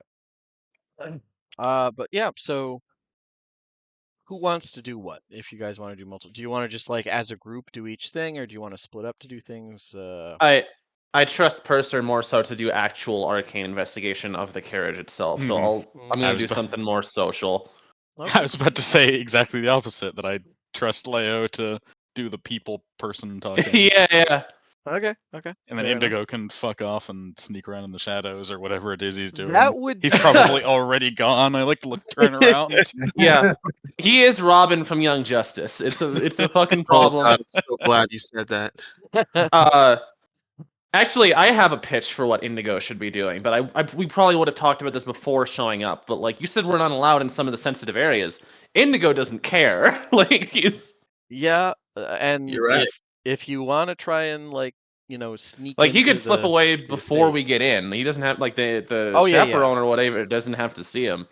Yeah, that would be the only way to do it, because otherwise. So I had two ideas. The first idea was to like try to, when we got all these servants together, like try to do an insight to see if someone looks weird, but I could do that, or I could do the I'm going to post up with my corporeal form outside and let my shadow go and completely scour the inside. So how far away can I get from you? About 1,000 feet or something like that. Okay. Like pretty good distance. So this is totally not what it would actually be, but it would be extremely comical if we rolled up. It's like, this is the guy who's in charge of the like checking the the luggage and all that for the carriage, and it's literally just the Fury. Huh. Not even in a face. Like, not even in disguise. Yeah. Yeah. Or just the Team America World I think he's Police. just gonna do some guys mundane poking about. Okay. Okay, yeah. Yeah, I mean, it's one of those like they're gonna want you to stay with like if you need to go elsewhere, they're like, yeah, we'll send another guard with you if you want to split up, but Yeah. as long as They you've have got plenty of somebody people. with you, they're good with it. Yeah, she They doesn't care. just She's not doing it sneaky. She's just looking. fluttering. Well, Yeah, this yeah. sneak thing. Yeah. Before we get there, I'm gonna post up somewhere, maybe under a tree or I mean, because I feel like I kind of fit the vibe a little bit of the area. I'm usually wearing very nice clothing. Just pick a None of you nice. really stick out too badly. Mm. Maybe Pick and Jotazo, but both of them are dressed fairly well. I Yeah. know Jotazo has a fucking green cape and like polished armor for God's sakes. Like, I don't This is the Pick looks a remember. little custom tribal. into a bar. Yeah, exactly. I don't remember Pick. What is Pick dressed in? She looks if a little any? tribal. She's Yeah, a got little tribal. But on she's the other got her hand, mask on her back. She's got I mean, she's a weird species of yeah, Tree you're a Queen. rare enough sight around here where like you could probably play off just about any outfit. She's got all her little pockets and stuff, like a little belt of pockets and things, but and kind of like a little skirt, but I'm also expecting some of that like really high society, like complete dismissal of other cultures, where it's like, oh, they think they're people, like just that level of just like the most evil, disgusting, just fine with whatever, because who cares? Like they're not. I mean, so Stormreach is an odd thing because you'll get less of that here, even in the richer areas. There's still bad people, but by Corvaran standards, it's all new money, or at least Yeah. 90% of it is. So there's kind of a hard limit on how hoity they can get, like about complete. Yeah, they're bandits. They're not like. Yeah, they're. I inherited the apartheid mine. Like they're not. Yeah, yeah. Hurtful, but yeah, that's Kane didn't inherit a mine. Kane didn't inherit a mine. He was like, he was fine. You were a He foot was okay. soldier for the guy who owned the mine. I mean, kind of. But yeah. So yeah, I mean, you'll still get weird looks for that, but Hicks, like I said, that probably not a whole lot of her people are in the city. They've seen other types of Thrakreen, but she's sufficiently exotic to like get looks, but nothing super hostile. Especially if like you've already been stopped and asked by the guards. It's like, well, they must have a reason. Okay, so quick roll call. I'm gonna be interrogating some of the staff. Purser is gonna check out the carriage. Pick is running around to just vibe and see what she sees on her little Ghibli adventures, and then Indigo is like fucking off outside and having his Peter Pan shadow run around and do things that absolutely shouldn't be. Exactly. Where are Mercy, Jotazo, and Baltazar going? Mercy will just kind of stand, just overall security, making like seeing who's watching us with more than like, the guards bored. Well, these people are here on an investigation and we're stuck watching them. This is droll. But like people who are actually watching us with intent. Okay, so like you're with one of the two, or maybe Pick, but you're with one of the three groups that's visible, and you're watching to see who's watching you. Okay. Yeah. Okay. Balthazar and Jotazo. Jotazo is going to hang out with Purser as is normal. Right. Okay, fair enough. Once again, probably a little distracted. And Balthazar, who or where would you like to be? Can't really help with magical stuff, so I guess you could guard Indigo's body. He does kind of like swap senses when he's doing. I could use a guard. A heads up. Yeah. So there isn't like he doesn't come back to his senses and have like 5 guards around him. We said, "What are you doing here?" The question there is, does Baltazar care at all? For that. Sorry, what were you saying, Metro? I said, well, the question there is, does Baltazar care enough about Indigo to give a shit? I feel like he'd try to keep him from getting like assaulted while he's doing things. I don't know. We're all a team here. Yeah, like, it's been useful. Yeah, everybody's helpful. Okay. So in that case, we will do. We'll start with Purser, go to Leo, then Pick, then Indigo. Okay. So Purser, I see a detect magic. That is fair. I imagine ritually, or you just. Oh, actually, can Yep, you ritual that's a cast? ritual. I don't have Yeah, it yeah, prepared. yeah. Fair enough. Wizards represent. Shadow Wizard Money Gang. I'm not a But yeah, shadow wizard. Don't lump me in with those heretics. That's fair. You are like maybe the least shadowy wizard I know. um, God. But yeah, so Purser, other than the usual like some magical reinforcement, something to make the well, especially you suspect this is the one that Yarick himself rides in. The suspension has been juiced up via some careful um some careful spells to like keep it from rocking too much, probably get sore. You don't see any particular signs of magical tampering. The servant, or yeah, I would say servant who usually handles, who like makes sure to clean them and keep them functional, does show you where they found the blast discs. Um, it doesn't, it fairly innocuous spot under it. Um, there is not any magical residue that you pick up on the carriages themselves. Doesn't seem like any further things were done. And that you can.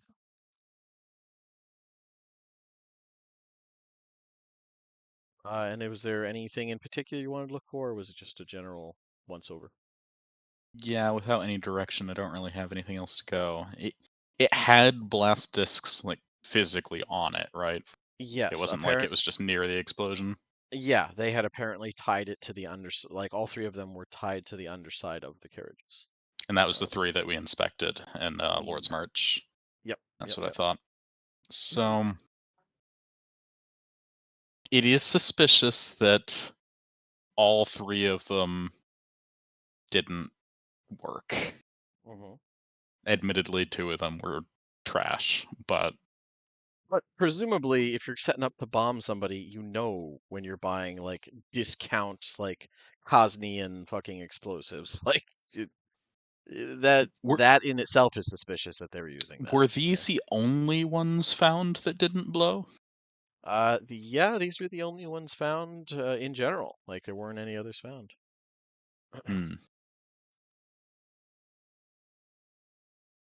And Purser. Yes, Mercy. When would the assailants have the opportunity to tie the blast discs to the carriage without anyone noticing? I think there's any number of opportunities they could take. A child with nimble fingers could slip under it in motion on the street and do this. Or a short enough person, I suppose, though that does include children.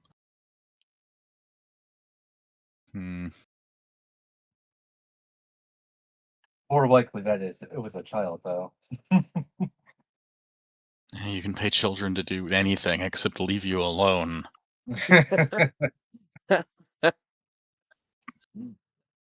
Poor Purser. Yeah. He finally got rid of Bemmy, and now he has an actual child. Yep. Yeah, I'll check the axle shafts and just give everything a good once over, but I'm not confident that I'll find any sign of tampering, so. Okay, fair enough. And I can make an investigation check or something if you want. Yeah, sure, go ahead. Come on. There we go. Investigation. 23. You guys are rolling very well today. I like it. Yeah, I would say, you know what, investigation would turn up that how they were tied off. You do notice like where they were placed and how it was tied off. It was positioned so that you're not going to see it from the sides or like anywhere. like it was positioned perfectly so you could only see it like after the thing was stopped and someone was like, cleaning it basically. You're not even going to notice this thing. So it was placed very well, to be fair. So probably done stationary. Yep. Or at least while it was like not in use or something. Like my child ducking under it while it's rolling down the street idea maybe doesn't apply. Yeah, if it was in like a like if it was in the storage building or wherever this was held when it was like tampered with, and that does at least like narrow down who would have normally had access, so we could get like a ledger or something of staff, right? I'm gonna try something a little bit funny, just to I like see. that. So maybe there's some kind of anti-magic enchantment on the carriage, and that sucked the magic out of the one Blastus that was actually working. So I'm That's gonna fair. do a That's little fair. test to confirm that, like pull out some powdered dragon shards and imbue them with some energy and You just try like and stick your hand in, pull it out type thing. Yeah, see if it stops glowing. That type of yeah, thing. I lick the tip of my finger and put it in the bag of dragon shards and press it to the wood to see if it like gets rid of the magic. Okay. It does not seem to your, like, from what you can tell, like it doesn't seem like there's an active anti-magic feature there. Yep, I've satisfied my curiosity Without without sticking my arm in beams of harmless light. Harmless. Bad Berther. That's honestly, like, in game, that's a perfect point to pan the camera over. The response, missing the response to that is while Leo, you are questioning the staff. Like, are you doing it all at once? You bring them in one by one, or are you just like casually going Well, person to person? firstly, I'll say that I think the scene opens with Leo sneezing at the mention of beams of light somewhere. Okay. But no, in terms of actual like activity, yeah. So specifically, my question before was, are there like I'm looking specifically for people that were involved in this situation, either that were present or that like worked on stuff after, like checked the vehicle. Because if none of the blast discs went off, I'm guessing that the attack was realized after the fact of like, oh, there were bombs attached to this. Like, what was Yeah, the? that was exactly Yeah, it. It was like yeah. So I they wanna. got to where they were going, and it was like, holy shit. Yeah, exactly. So I want to talk to people who were like inspecting, or who were there with him at the time, or who like checked the carriage after the fact when it was like sent back here or whatever. Like someone who was involved, if these are like a lot of his like close people. Okay. Yeah, I mean, there's a list of staff specifically that handle carriages and stuff. That's easy to get.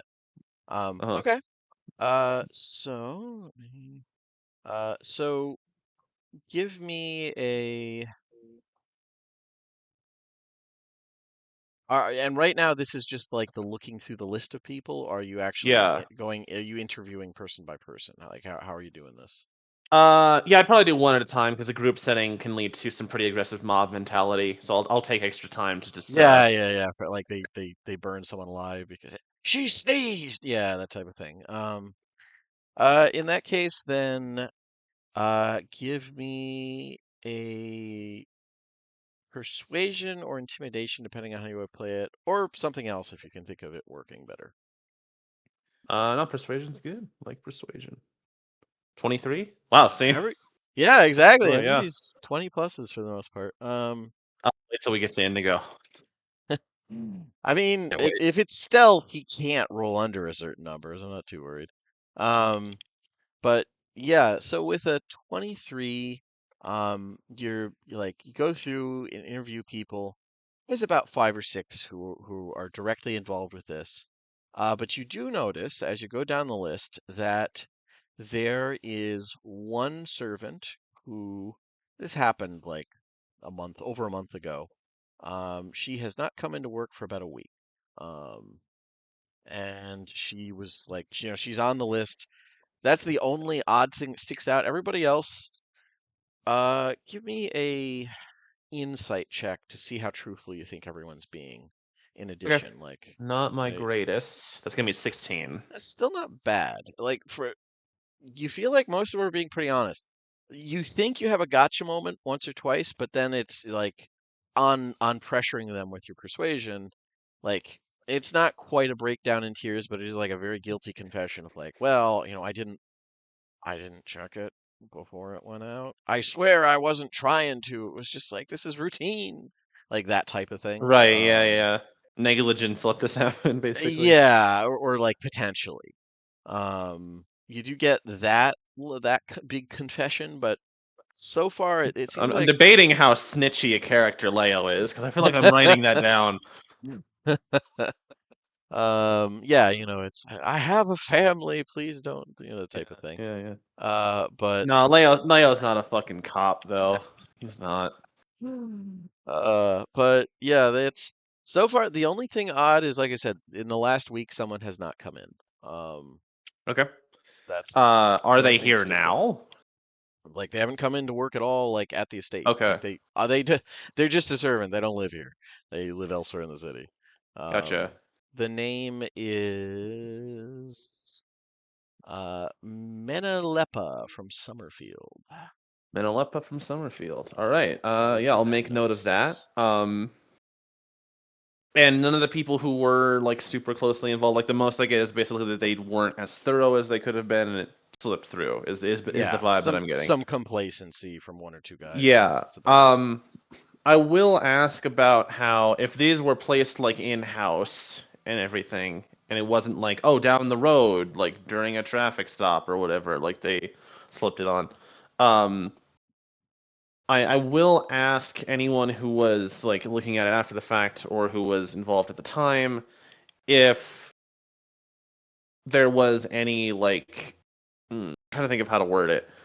I'm basically asking about how like if they weren't paying enough attention to like check stuff out and look for any like shady figures or anything, if there was anything they noticed when examining it after that was like, oh, this is kind of like a red flag that we could have caught. But I mean, obviously the bombs were attached, but I mean more like, oh, that's odd. Like some of the like locks on the doors to the room where we keep the carriages are like tampered with or something like that. Like I'm trying to get a police report of like stuff we wouldn't have access to about like how the scene was looking, because I wanted to do if this was a breaking and entering and someone came in to fuck with it, or if someone in house who had access was fucking with it. So from what you're able to gather, both like at least here, who knows when they got there, but from where the carriages left, presumably with this stuff strapped to it, there was no, other than they didn't do that last minute flight check. Other than that, there was nothing out of order the morning they set out. And what about after, like when they came back and they were like, oh shit, we gotta look around and see what went wrong? Afterwards, everything seemed relatively in place. They couldn't find anybody like who was They couldn't find anybody who was directly involved. But there is a thing where it's like, yeah, there were a couple Cyrus servants that had been hired. They're of course fired now, but not until like after they were severely questioned. So it was one of those like that was the point, the red flag that they took to mean like, I knew it, that type of thing. So they assumed it was they weren't able to get anything out of the servants, but that was the assumption. There were some hired to do like, mucking out the stables, that type of thing. Okay. But yeah. And if that is it for Leo, we will go to Pick. Pick, you're just kind of fluttering around, just vibing, seeing what's what. Yeah, she was gonna just look around, like if the area where it happened was any reasonable close thing along the way. Initially, I just rolled her investigation up there.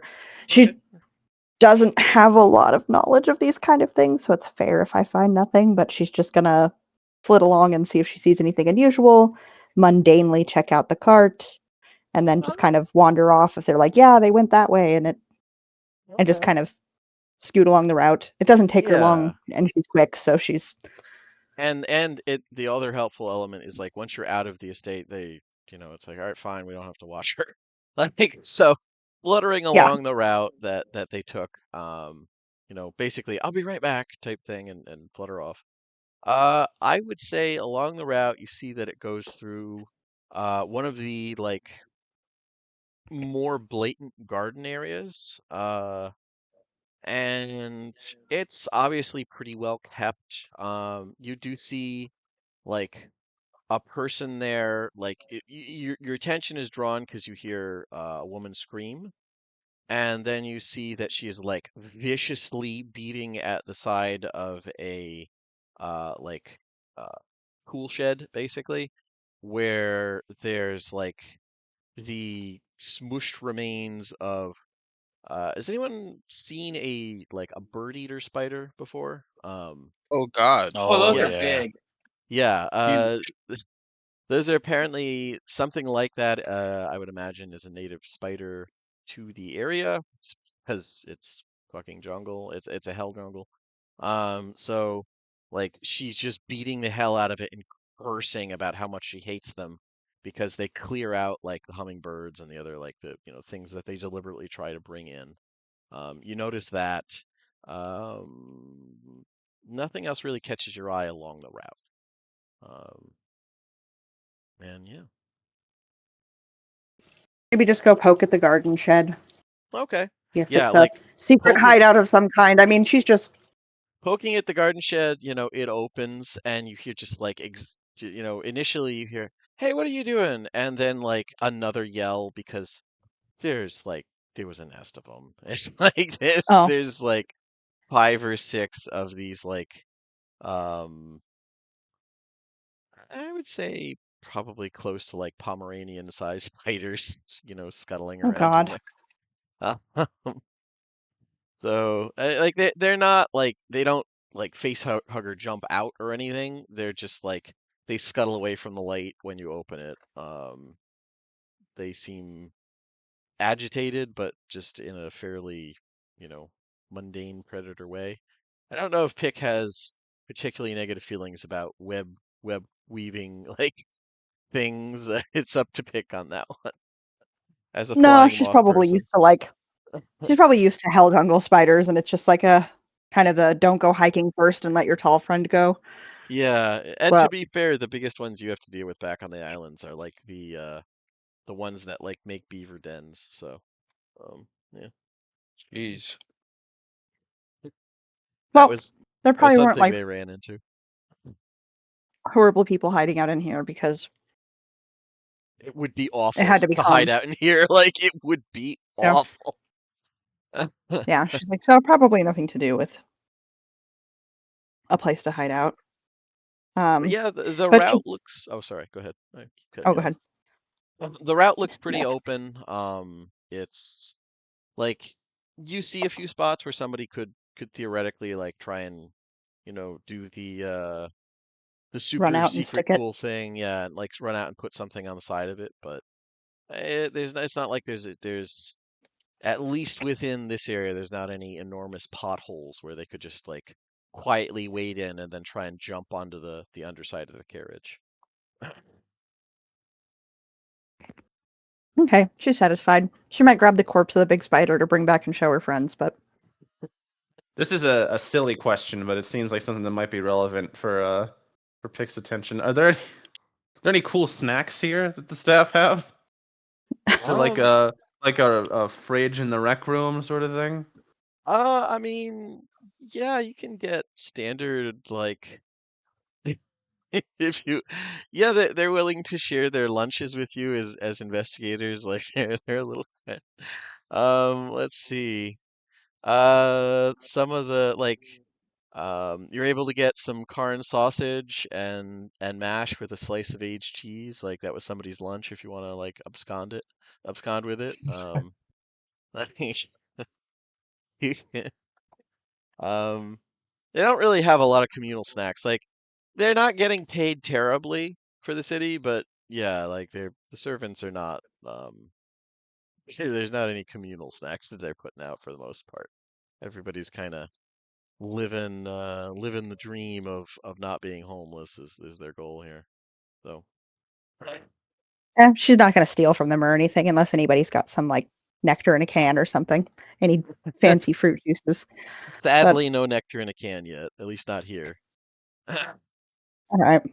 Hey, you know Since what? she had some at that fancy Shadows place, she's probably going to be on a quest for it. I bet there's not nectar in a can. But if there was a place in Stormreach to get like shaved ice, like soaked in various like fruit flavors, it would definitely be in Stormhaven. Like, we'll say that you pass by a cart selling like shaved ice with like the ice made via a quick like occasional blast of a cold cantrip, and they apparently want those little like the little discs of metal that everybody loves, but they're willing to sell you some if you so desire this odd thing of like powdery white ice with like dyed a bunch of different colors. She has none of the coins. Oh, So she will and then go to find. I keep forgetting you don't trust yourself with any money. I apologize. That's okay. She just honestly, I can't remember what she spent the last bit of it on, but it was something ridiculous and she didn't have much to begin with. So, and then Purser went to the bank and it's not like she's used to dealing with it. So she wasn't like, pick me up money at the bank. Yeah. Okay. But she will try to establish how much he wants for this treat. And then she will go in search of a party member, whoever is first, and then ask for that much so she can get some. Yeah, it's 4 coppers. Yeah, it's Wait, hold on. I mean, Mercy is just kind of standing idly around and looking at the people that are watching the process. Yeah. Okay. Oh, Mercy will then be the target and then will be drugged to the stand so that she can explain how cool it is and why she needs it and then ask for the money. It is literally cool, but yeah. And show her the giant spider body because like her adventure was very fruitful in her eyes. It may not have been what the party's looking for, but she's thrilled with the results. It was how much for the she made along the way. It's 4 copper, which is expensive for a treat, but it's like you do get like a mountain of like shaved ice soaked in sugary treat water. So come over here, look at my dead spider, buy me the chicken McNuggets. Like that's like a cat. She's like a cat. Okay. Yeah. Mercy just looks at this giant spider and goes, that is a very impressive specimen. Pick, I need you to listen very, very carefully.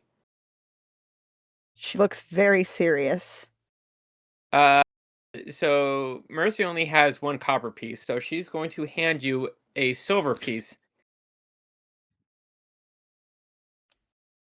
When you give the person this, they are going to give you some of the copper ones in return.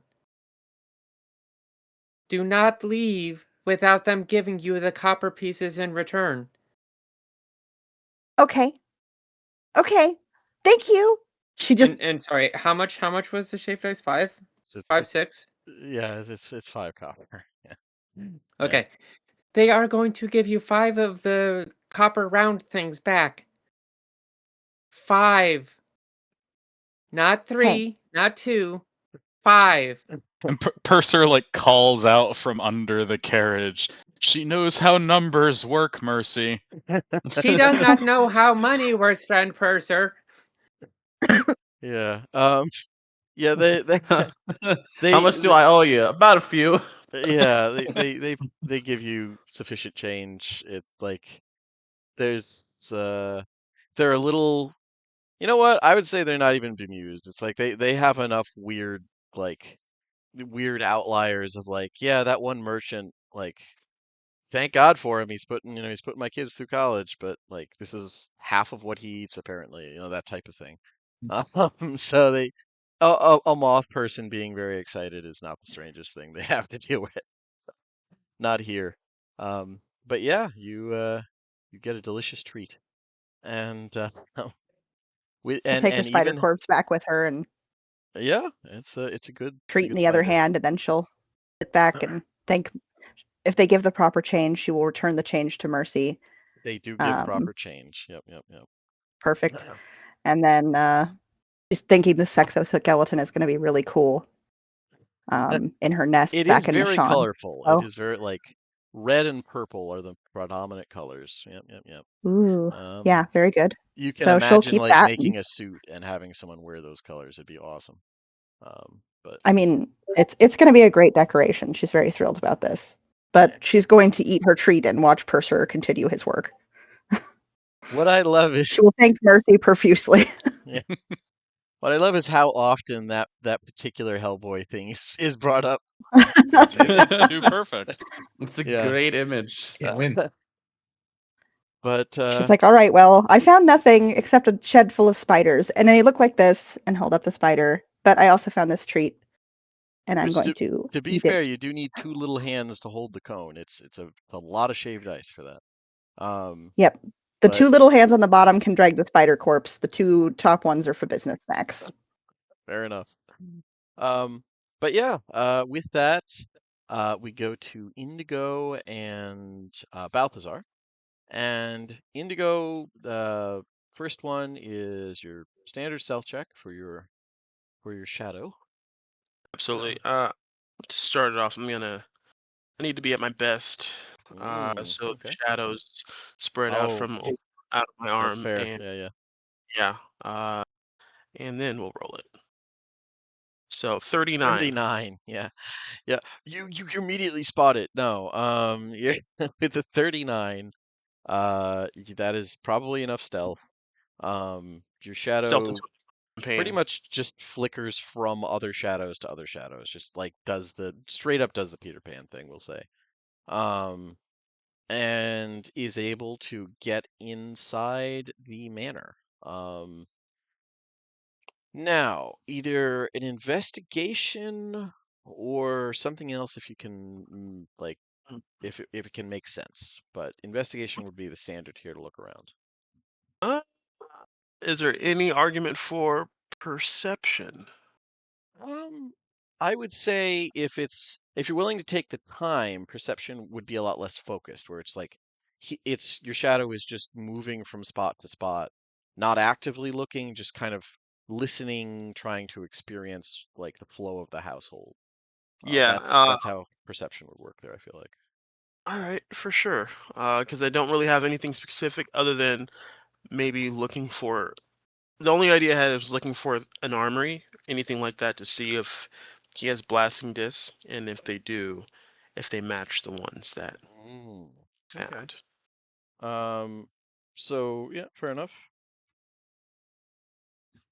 With a 19, just and I'll say you probably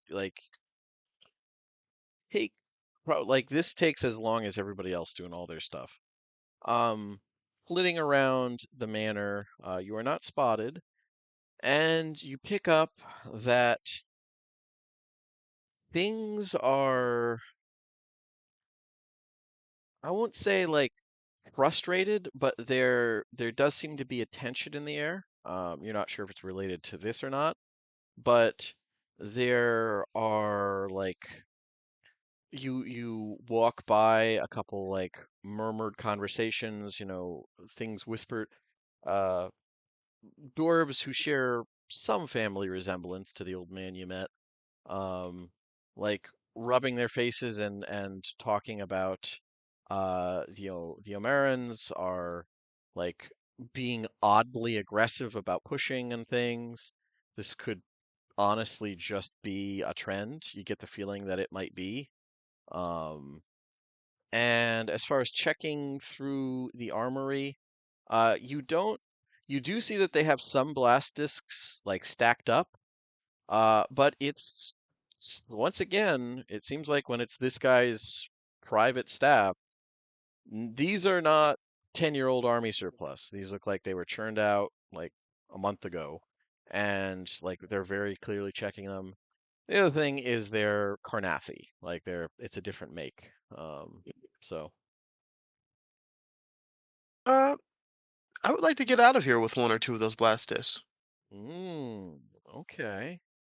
That's a little trickier because your shadow can't do its Yeah. stepping into shadows as much. It's doable, but it's just, it'll involve a bit more corporeal action, we'll say. Give me a sleight of hand check first, just to, carefully like pulling one out from the pile type thing. Yep. And with your stealth, you can get it out, but it is going to be one of those things where they're probably going to notice these went missing, to be fair. Like these seem like you did notice that there's like it's a proper armory. They keep track They're of it, but inventoried. yeah, they are inventoried. So they'll probably notice they're missing, but not for a day or so maybe. And Yeah, let's you do it. now have we'll say 2 blast discs, 2 Carnathi blast discs. All right. Fine make. If you ignore the little skull diagrams that they're so fond of putting on everything. I've got my plans. Fair enough. But yeah, with that, the party meets up and things have gone. Sorry, I just saw it. Pig forgot she had a bag holding. That's fair. Yeah, so you guys meet up and can exchange information and decide what to do next. Well, I didn't find much. They seem to be a little tense about the Eberrons, but I'm gathering that's probably normal for them. Did Check I out the notice plasma anyone? discs. Sorry. Did I notice anyone giving us weird looks? I mean, like the Besides, like servants the looked obvious, like who are nervous. these people? Yeah, the servants looked nervous. They were being lined up and questioned, but the guards mostly seemed not quite bored. They're a little more professional than that, but this was very like this is a reasonable thing, and more than that, it came from the boss. Nobody really questions him too much. Okay, Yeah, nobody was giving you the stink eye, at least not that you noticed. cool. Sorry, go ahead, Indigo. Oh, I was just saying, didn't find anything much. The blasting discs that they have in stock don't match the ones found on the carriage, so it's not really much to go on. This entire escapade has been not much to go on. Yes, it's wildly disappointing. I went through most of the staff that were remotely involved or present, and the most I got is that they weren't paying much attention. And Leo is kind of like rubbing a hand through his hair, just like sort of frustrated at the piling dead ends and lack of contents. Also, someone stopped coming into work. Like, Yeah, I'm getting there. I'm letting him vent first. I'm getting there. I didn't forget the hook. I know. He will pull out a I little was just about to say, come on. He's gonna pull out. What I'm trying to think what the equivalent of like a notepad would be, like a scroll, or is it just a notepad? Like, That what would is be a the? notepad. Could just be a notepad. Just a notepad. Yeah. Okay, Yeah, yeah. Eberron's I'll pull out his farm. little notepad where he like jotted everything down, and amongst the list of names for everyone that admitted to like negligence, there is a note about the person who didn't come in. The notes. Mina Liepa, is that how you say it? Yes. Mina Liepa, yeah. He will make note of like there was someone who I believe was present at the time who hasn't shown up for about a week. But while that is a promising lead, I didn't get anything concrete. Although there was an interesting note that I wanted to bring up. There was no sign of tampering in-house at all before or after the planting of the discs. There was, of course, a thorough inspection, as I'm to understand, and everything looked normal and ordinary. There was no breaking and entering, no sign of tampering. It all looked rather mundane. So either it was done somewhere else along the way, which is entirely possible, but it may also have been done by someone who just had access and didn't have to take those measures. Actually, I think that makes things a little clearer. Whoever did this Certainly better than nothing. Yeah, because we're kind of running out of nothing. Well, we should probably pay this missing employee a visit. So Purser like, pinches the bridge of his nose and mutters, Prefecture isn't worth this. Suppose that is the next logical step. Fair enough. And where is she? They. I assume that was there any like you They gave gave address you an information, address. right? Yeah, Yeah, like yeah. that's employees. Where is she? What? How do I answer that question? In Summerfield? the Summerfield ward of Southwatch. Yeah, she is in the south area of Summerwatch. Sure. Fucking like seized up for a second there. Oh, you're good. You're good. Summerfield, Yeah. Southwatch. Summerfield. Yeah. Yep. Yeah, I just got for some clarification, by the way, on the like sudden brainfall. I just got a text that a distant aunt of mine apparently died, so I'm like kind of taking that in. I'm sorry to hear that, man. I didn't know her Sorry. super well. It's not a big deal to me, but it is a little like, Still, whoa. no, I get it. Yeah. Okay. Let's see here. Okay, then if you're headed off to that area, that makes sense. You're still evening is a little what you're at your like it's you don't have really a period where the sun ever stops really goes low here by and large. Night sets pretty late year round, so it's not like you've got that 3 o'clock sunset that I'm dealing with right now. But we really need yeah. like a fucking carriage or something of our own to get around the city because this is walking back and forth all over the place seems like a fucking pain. Well, I have good news for you then. Yeah.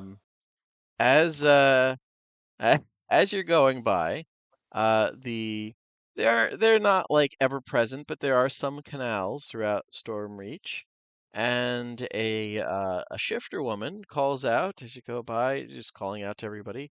5 copper get you most places and faster than you can walk through the streets this time of day. 5 copper for all of you. What do you say? Hop aboard. Equivalent of a 5 gondola. copper. Indeed. That does not seem like an accurate price. Blank stare. 5 copper. I guess he just kind of like moves on. Leo is immediately just like, oh, thank the host above, and he's just kind of like just forks over the money. That's fair. Okay. Leo, don't you have a horse? Yes, I do. You don't. A lot of you do not. You see, Mercy, this is a wealthy area, and this Kuavar concept of supply and demand takes an effect. But I do not understand why they would only ask 5 copper for all of us. Because normally it would be cheap, even is not cheaper far. for common laborers.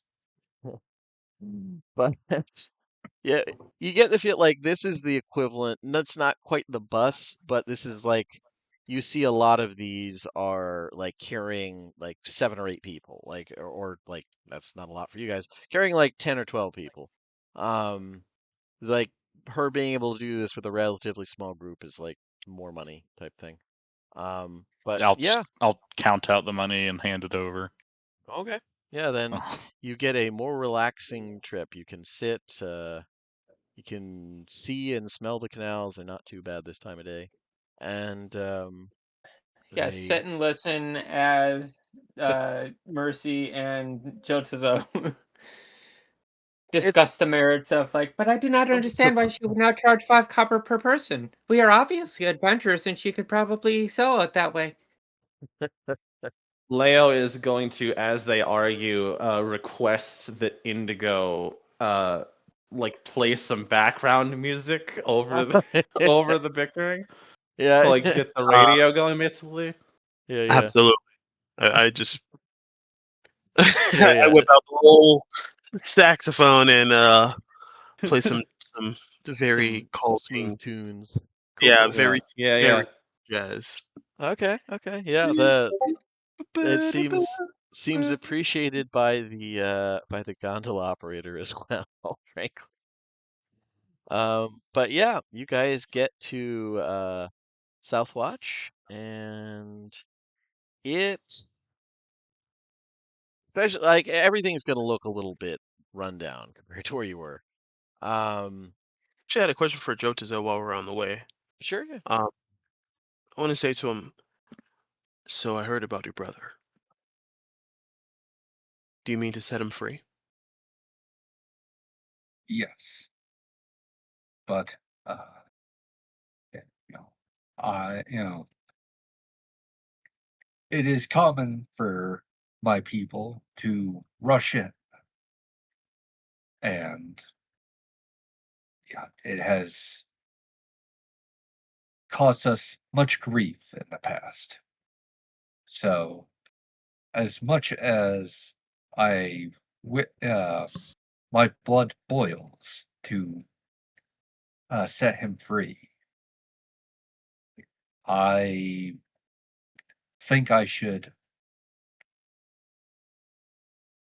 think on this more.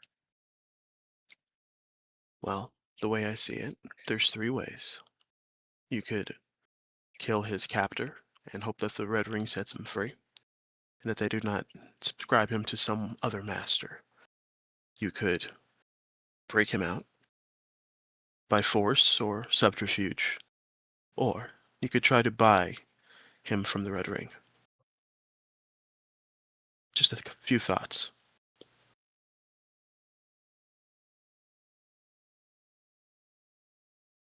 You see him basically like pause and like think a moment.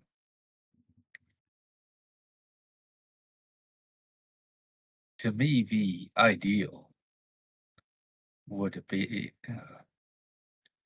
to break him out.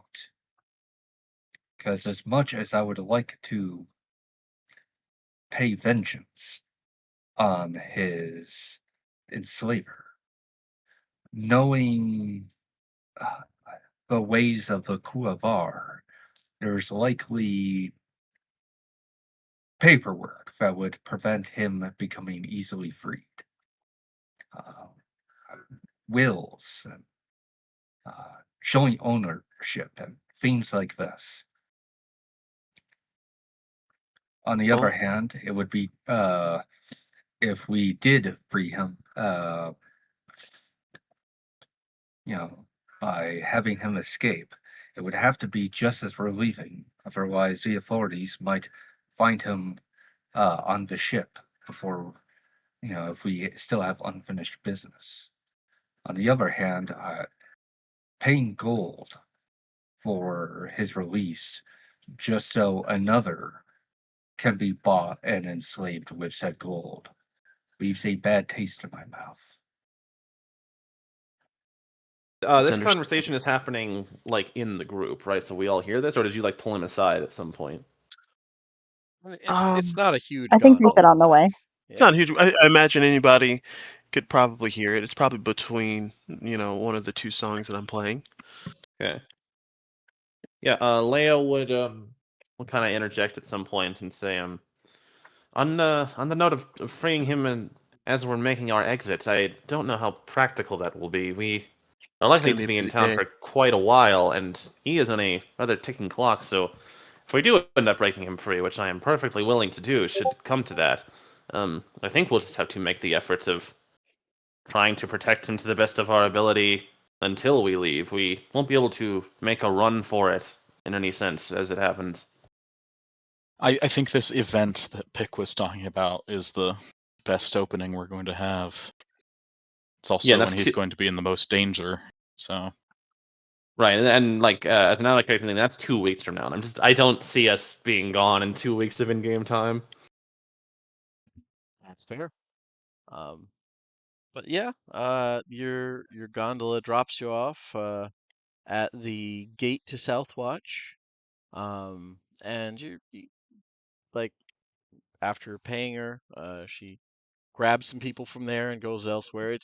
That like the way they're able to sell it is like it's like sharing a cab or something. But yeah, as you pass through the gates and enter Grindstone, the air takes on a different feel, especially compared to the affluence you were just in. People are not terribly friendly here. There's a bit of a glare from doorways. There's windows get shuttered. Children stop playing their games, and only street vendors look you in the eye. These people seem, even for Carnes, this is like pretty pretty taciturn. I want to insight check that. I want to try and get a vibe for the land if possible. Okay, yeah, sure.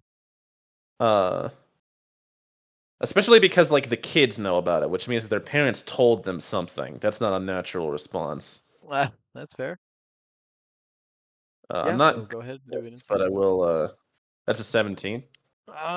Yeah, you don't have any frame of reference here, but yeah, it is like this feels a little bit like sometimes back in Onondair you would run into like a community of shifters that were, say, very sympathetic to the Eldian Reaches, and like, man, it was rough to walk through those areas because they didn't like you, and a lot of Ondaran soldiers didn't like them.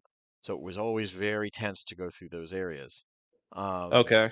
This has that feel where like the community has closed itself off somewhat. This is maybe me, a question of me being dumb. Like it might be very obvious, but do I know what the source of that tension would likely to be? Not off the top of your head. Have you seen Purser? I was gonna say, like, don't shifters have bad blood with the Silver Flame? I mean, not even specifically shifters, but just if also, you ever looked at someone and went, "That guy's totally a comp," that's Purser. To be fair, and I like, my bad here. I'm not saying these people are shifters. I was just using that as an example of like. No, yeah, you said these are Karns, right? Yeah, these are mostly human. All right, so we're not about to see a personal moment. Got it. So yeah, and is that also, directed? Did they seem to stare at Purser in particular because of the national tension? For once, they don't. Like, I mean, he's not getting friendly looks. To be fair, like the man, is he not getting friendly looks? But not, just the overall closed off thing seems to be towards all of you. Yeah. Okay. It's odd. But the it's a kind of a relief to get into Summerfield. Karns dominate a lot of the district, but they are not the only ones here, fortunately. Summerfield Ward, there's a large amount of like affordable housing here. Which in this era just means like less well-made homes, and kind of stacked up as much as they can safely do. It's a mix of poor people who can't afford to live elsewhere or don't want to squeeze into an overcrowded district like anywhere in Cross. And you do see, like some houses here and there are like kind of stick out because they're obviously a bit more well-to-do, maybe explorers or pirates who just kind of want to live in the open rather than with like the wealthy folk of respite or something like that. Summerfield is like in stark contrast to the rest of the district, a lot more welcoming.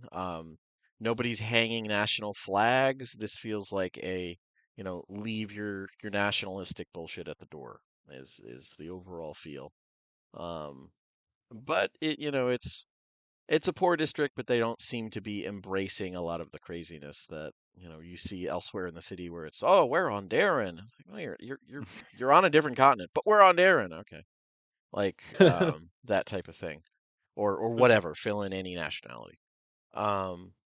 So yeah, that's the overall vibe here. Just a Purser and the rest of the group. Maybe the reason we're getting these looks is because of our unfinished business with the Biltrats. The Biltrats? Yeah, that could be. No, I think it's just that we're strange and clearly dangerous people coming into their territory with unknown intent. If I was a Stormreach peasant, I'd be scared of us. That's fair. And you know what? It occurs to me, Medi, you do see with that insight earlier in when you first entered Southwatch, you did see a flag you didn't recognize, with I believe 7 swords. There weren't like, it had Karrnathi colors. It was Karrnathi red, but it wasn't like any warlord, and it definitely wasn't the national flag. Could I history check that to try and like scour through my brain? Because I've like studied a lot of that stuff in terms of like international history. This isn't native to Corvair. This is like Okay. some, or at least not one that you're familiar with. Like this is Mm-hmm. you're pretty familiar with it. This feels like new maybe, but it's Karnathi coded kind of. Very odd. Yeah. Okay. Yeah, it has similar like heraldry. And just the colors are similar, similar, the heraldry is similar. Like the way they drape it, like it, that all screams Karn, but at the same time they're not doing the usual like, yeah, it's odd. Okay. But yeah, luckily, like I said, you know you're in the little like section of the district that isn't weirdly hostile. People here are just, it's just a poor area that Yeah, got I'm a lot gonna less. make note of that and try and like backlog it in case I ever see someone who has that on like a patch around their arm or something. Okay. Um, Okay. God. But yeah, in Summerfield here, I imagine, you know, looking up the address, you find it pretty quickly. Houses are a little run down, but they do try for, you know, house numbers and street names and such. And you find a kind of ramshackle apartment on the first floor. Um, you know, there's like, you hear a baby crying distantly. Uh, Standard lower income home type thing, or apartments. It's less crowded and comically dystopian than like lower reaches of Sharn, so there's a lot worse places. That's fair. But yeah, yeah, I'll just and the door is locked in case you just try to barge in. But I was gonna come up and knock you could actually, do because that too. I I'm just not a was putting fucking that. psychopath, Sam. Listen, listen. You do not know what I have faced. All right. So yes, knocking does not get any immediate reply. Is there a back door? Oh I my would say god. so. Yeah. Yeah. I'm gonna go around the back door. It is also locked. But what's your passive when you're back there? Passive, passive, passive. Let's see. Passive is perception. He Passive doesn't perception. know it off the top of his head because 16. Indigo only knows confrontation. Passive is not in his That's not lexicon. fair. Yeah. Uh, 16. There is a like a bit of a like, yeah, it's an alleyway. There's the usual, you know, faint smell of piss and things, but this is there's like a faint smell of like spoiled meat or something up back here. Oh no. Just the best. Huh? Uh, Every Are there any? day I regret not specializing in divination.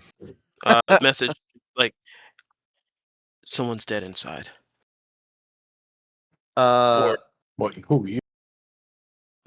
Okay. At that, I am going to I'm gonna declare a final warning. I'm gonna be like, ma'am, we have reason to be concerned, and we have to enter for the sake of your safety. And then with that, if I don't have any response, I'm just gonna like kick the door in.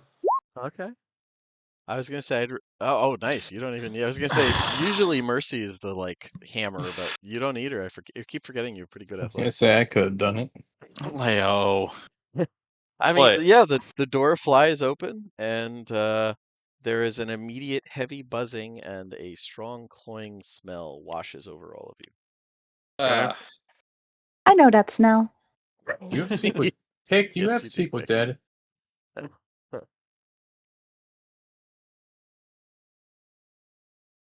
She fishes around in the little bag that she now has rediscovered and is thrilled to have found. wait. Um, I do. Wait. No, that's not a ritual. And I do, flutter but I'd tonguing. have to prepare it. Just sleep here for a day, but yeah. Oh yeah. Well, I mean, honestly, she slept in the trenches. Yeah, She's been much worse places. yeah. You sleep? Well, Do you know what I fucking mean? Power but down. yeah, going into this cramped little apartment, it is potent. And you do find a somewhat, I won't say desiccated, but ripe body of what looks like a dwarven woman. Um, at this point, details are a little difficult to make out, but yeah. All right, I'm gonna just immediately. I mean, instinct as like. Nice. I'm like checking the perimeter. I want to know. Like this probably this. She hasn't come up on for a week, this so is at they're least they're long days. gone. Yeah, but I want Yeah. to see if there are any signs of struggle. I want to see if there were like if there's furniture that's like knocked over and fucked up. I want to know if stuff is like visibly missing. And I am also on top of that check. I'm going to drop a if I could fucking find it. I'm gonna drop one of those. Okay. And so that'll tell me if the area was desecrated by one of those creatures. Okay. All right. So while I Leo think is doing normally it that, just tells you if they're there, and then the detect evil and good spell checks for desecration, if I'm remembering. No.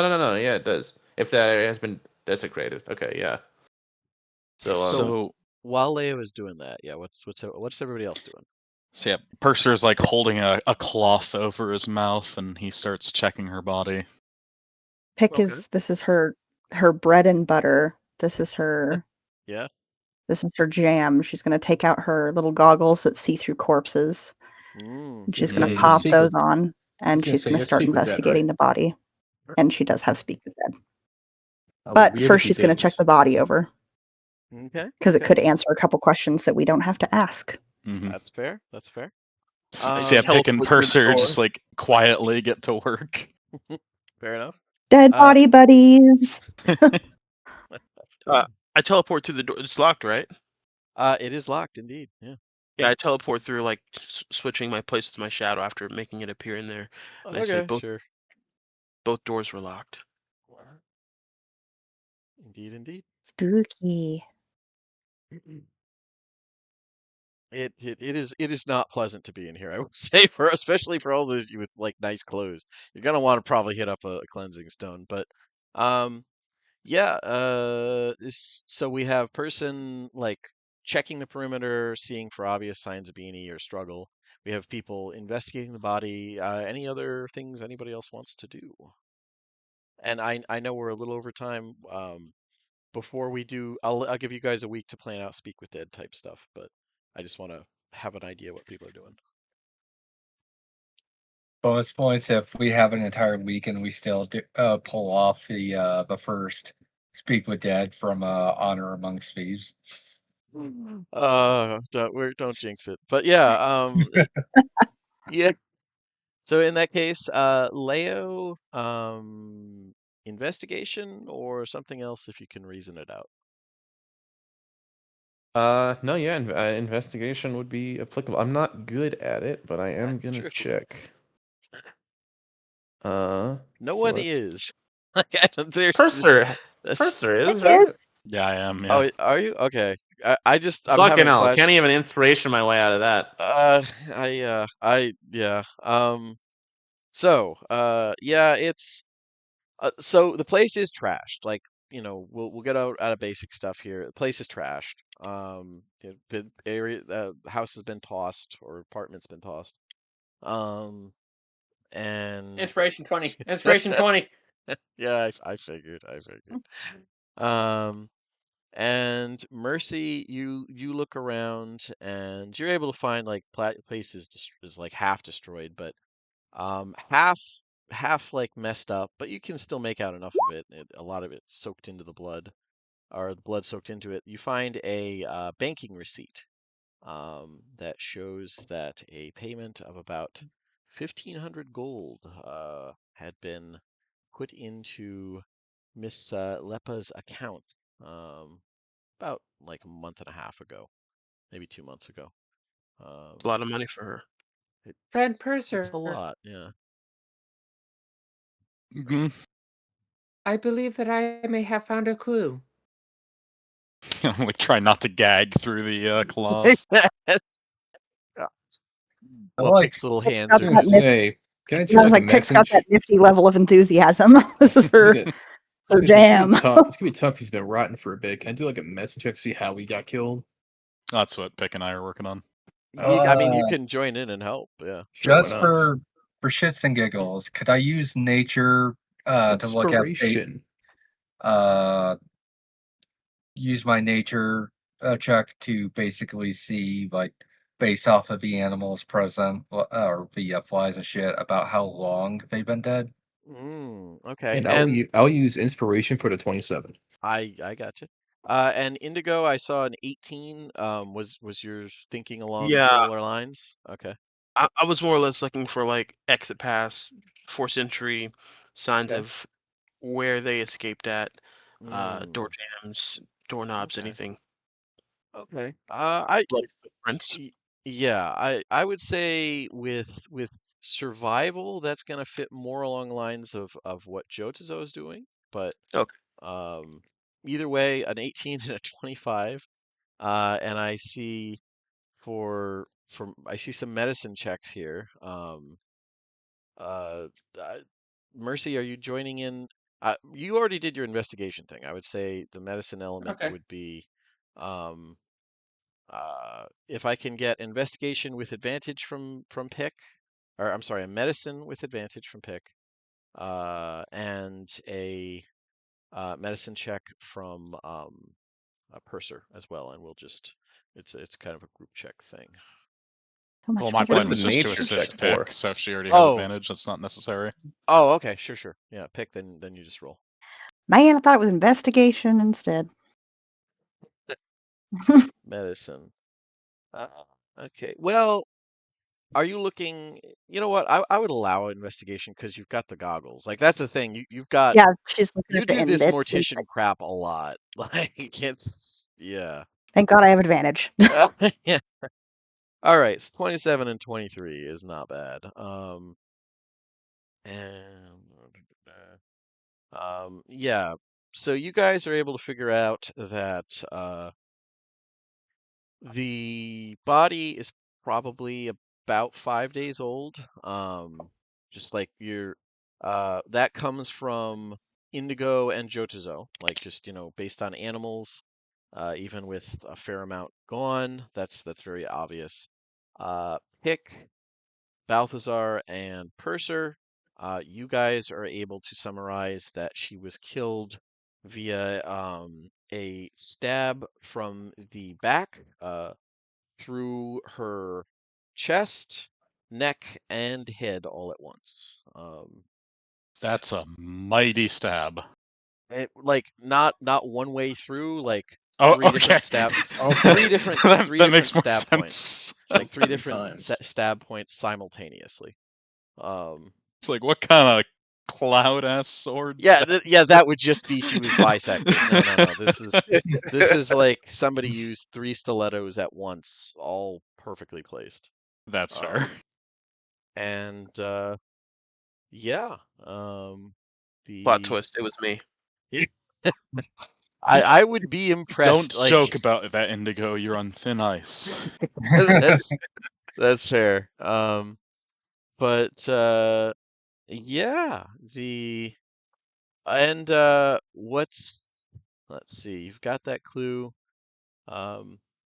What's interesting is the deposit looks like it came from a it looks like it was just like she regularly has deposits from like X, X source, X routing number or the equivalent of. And this is, according to this, it's the same routing number. It's just like, instead of getting paid, 20 gold a week, it was 1,500. So, according to that, looks like it was the same source that paid her. So, but yeah, you have that, and Pick has a duller ritual that you can fuel with the light of the great lamp.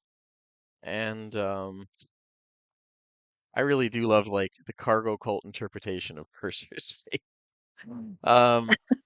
With that in mind, next time we'll come in, and if you guys want to aim for a speak with the dead, you can start thinking on the questions to ask. But yeah, I think I'll call it there. Thanks for coming, everybody. It was great to have everyone again, and hope everybody had fun. Yeah. I Thanks swear for combat running. does happen in this game, but it's sometimes it doesn't for a while. So. stuff.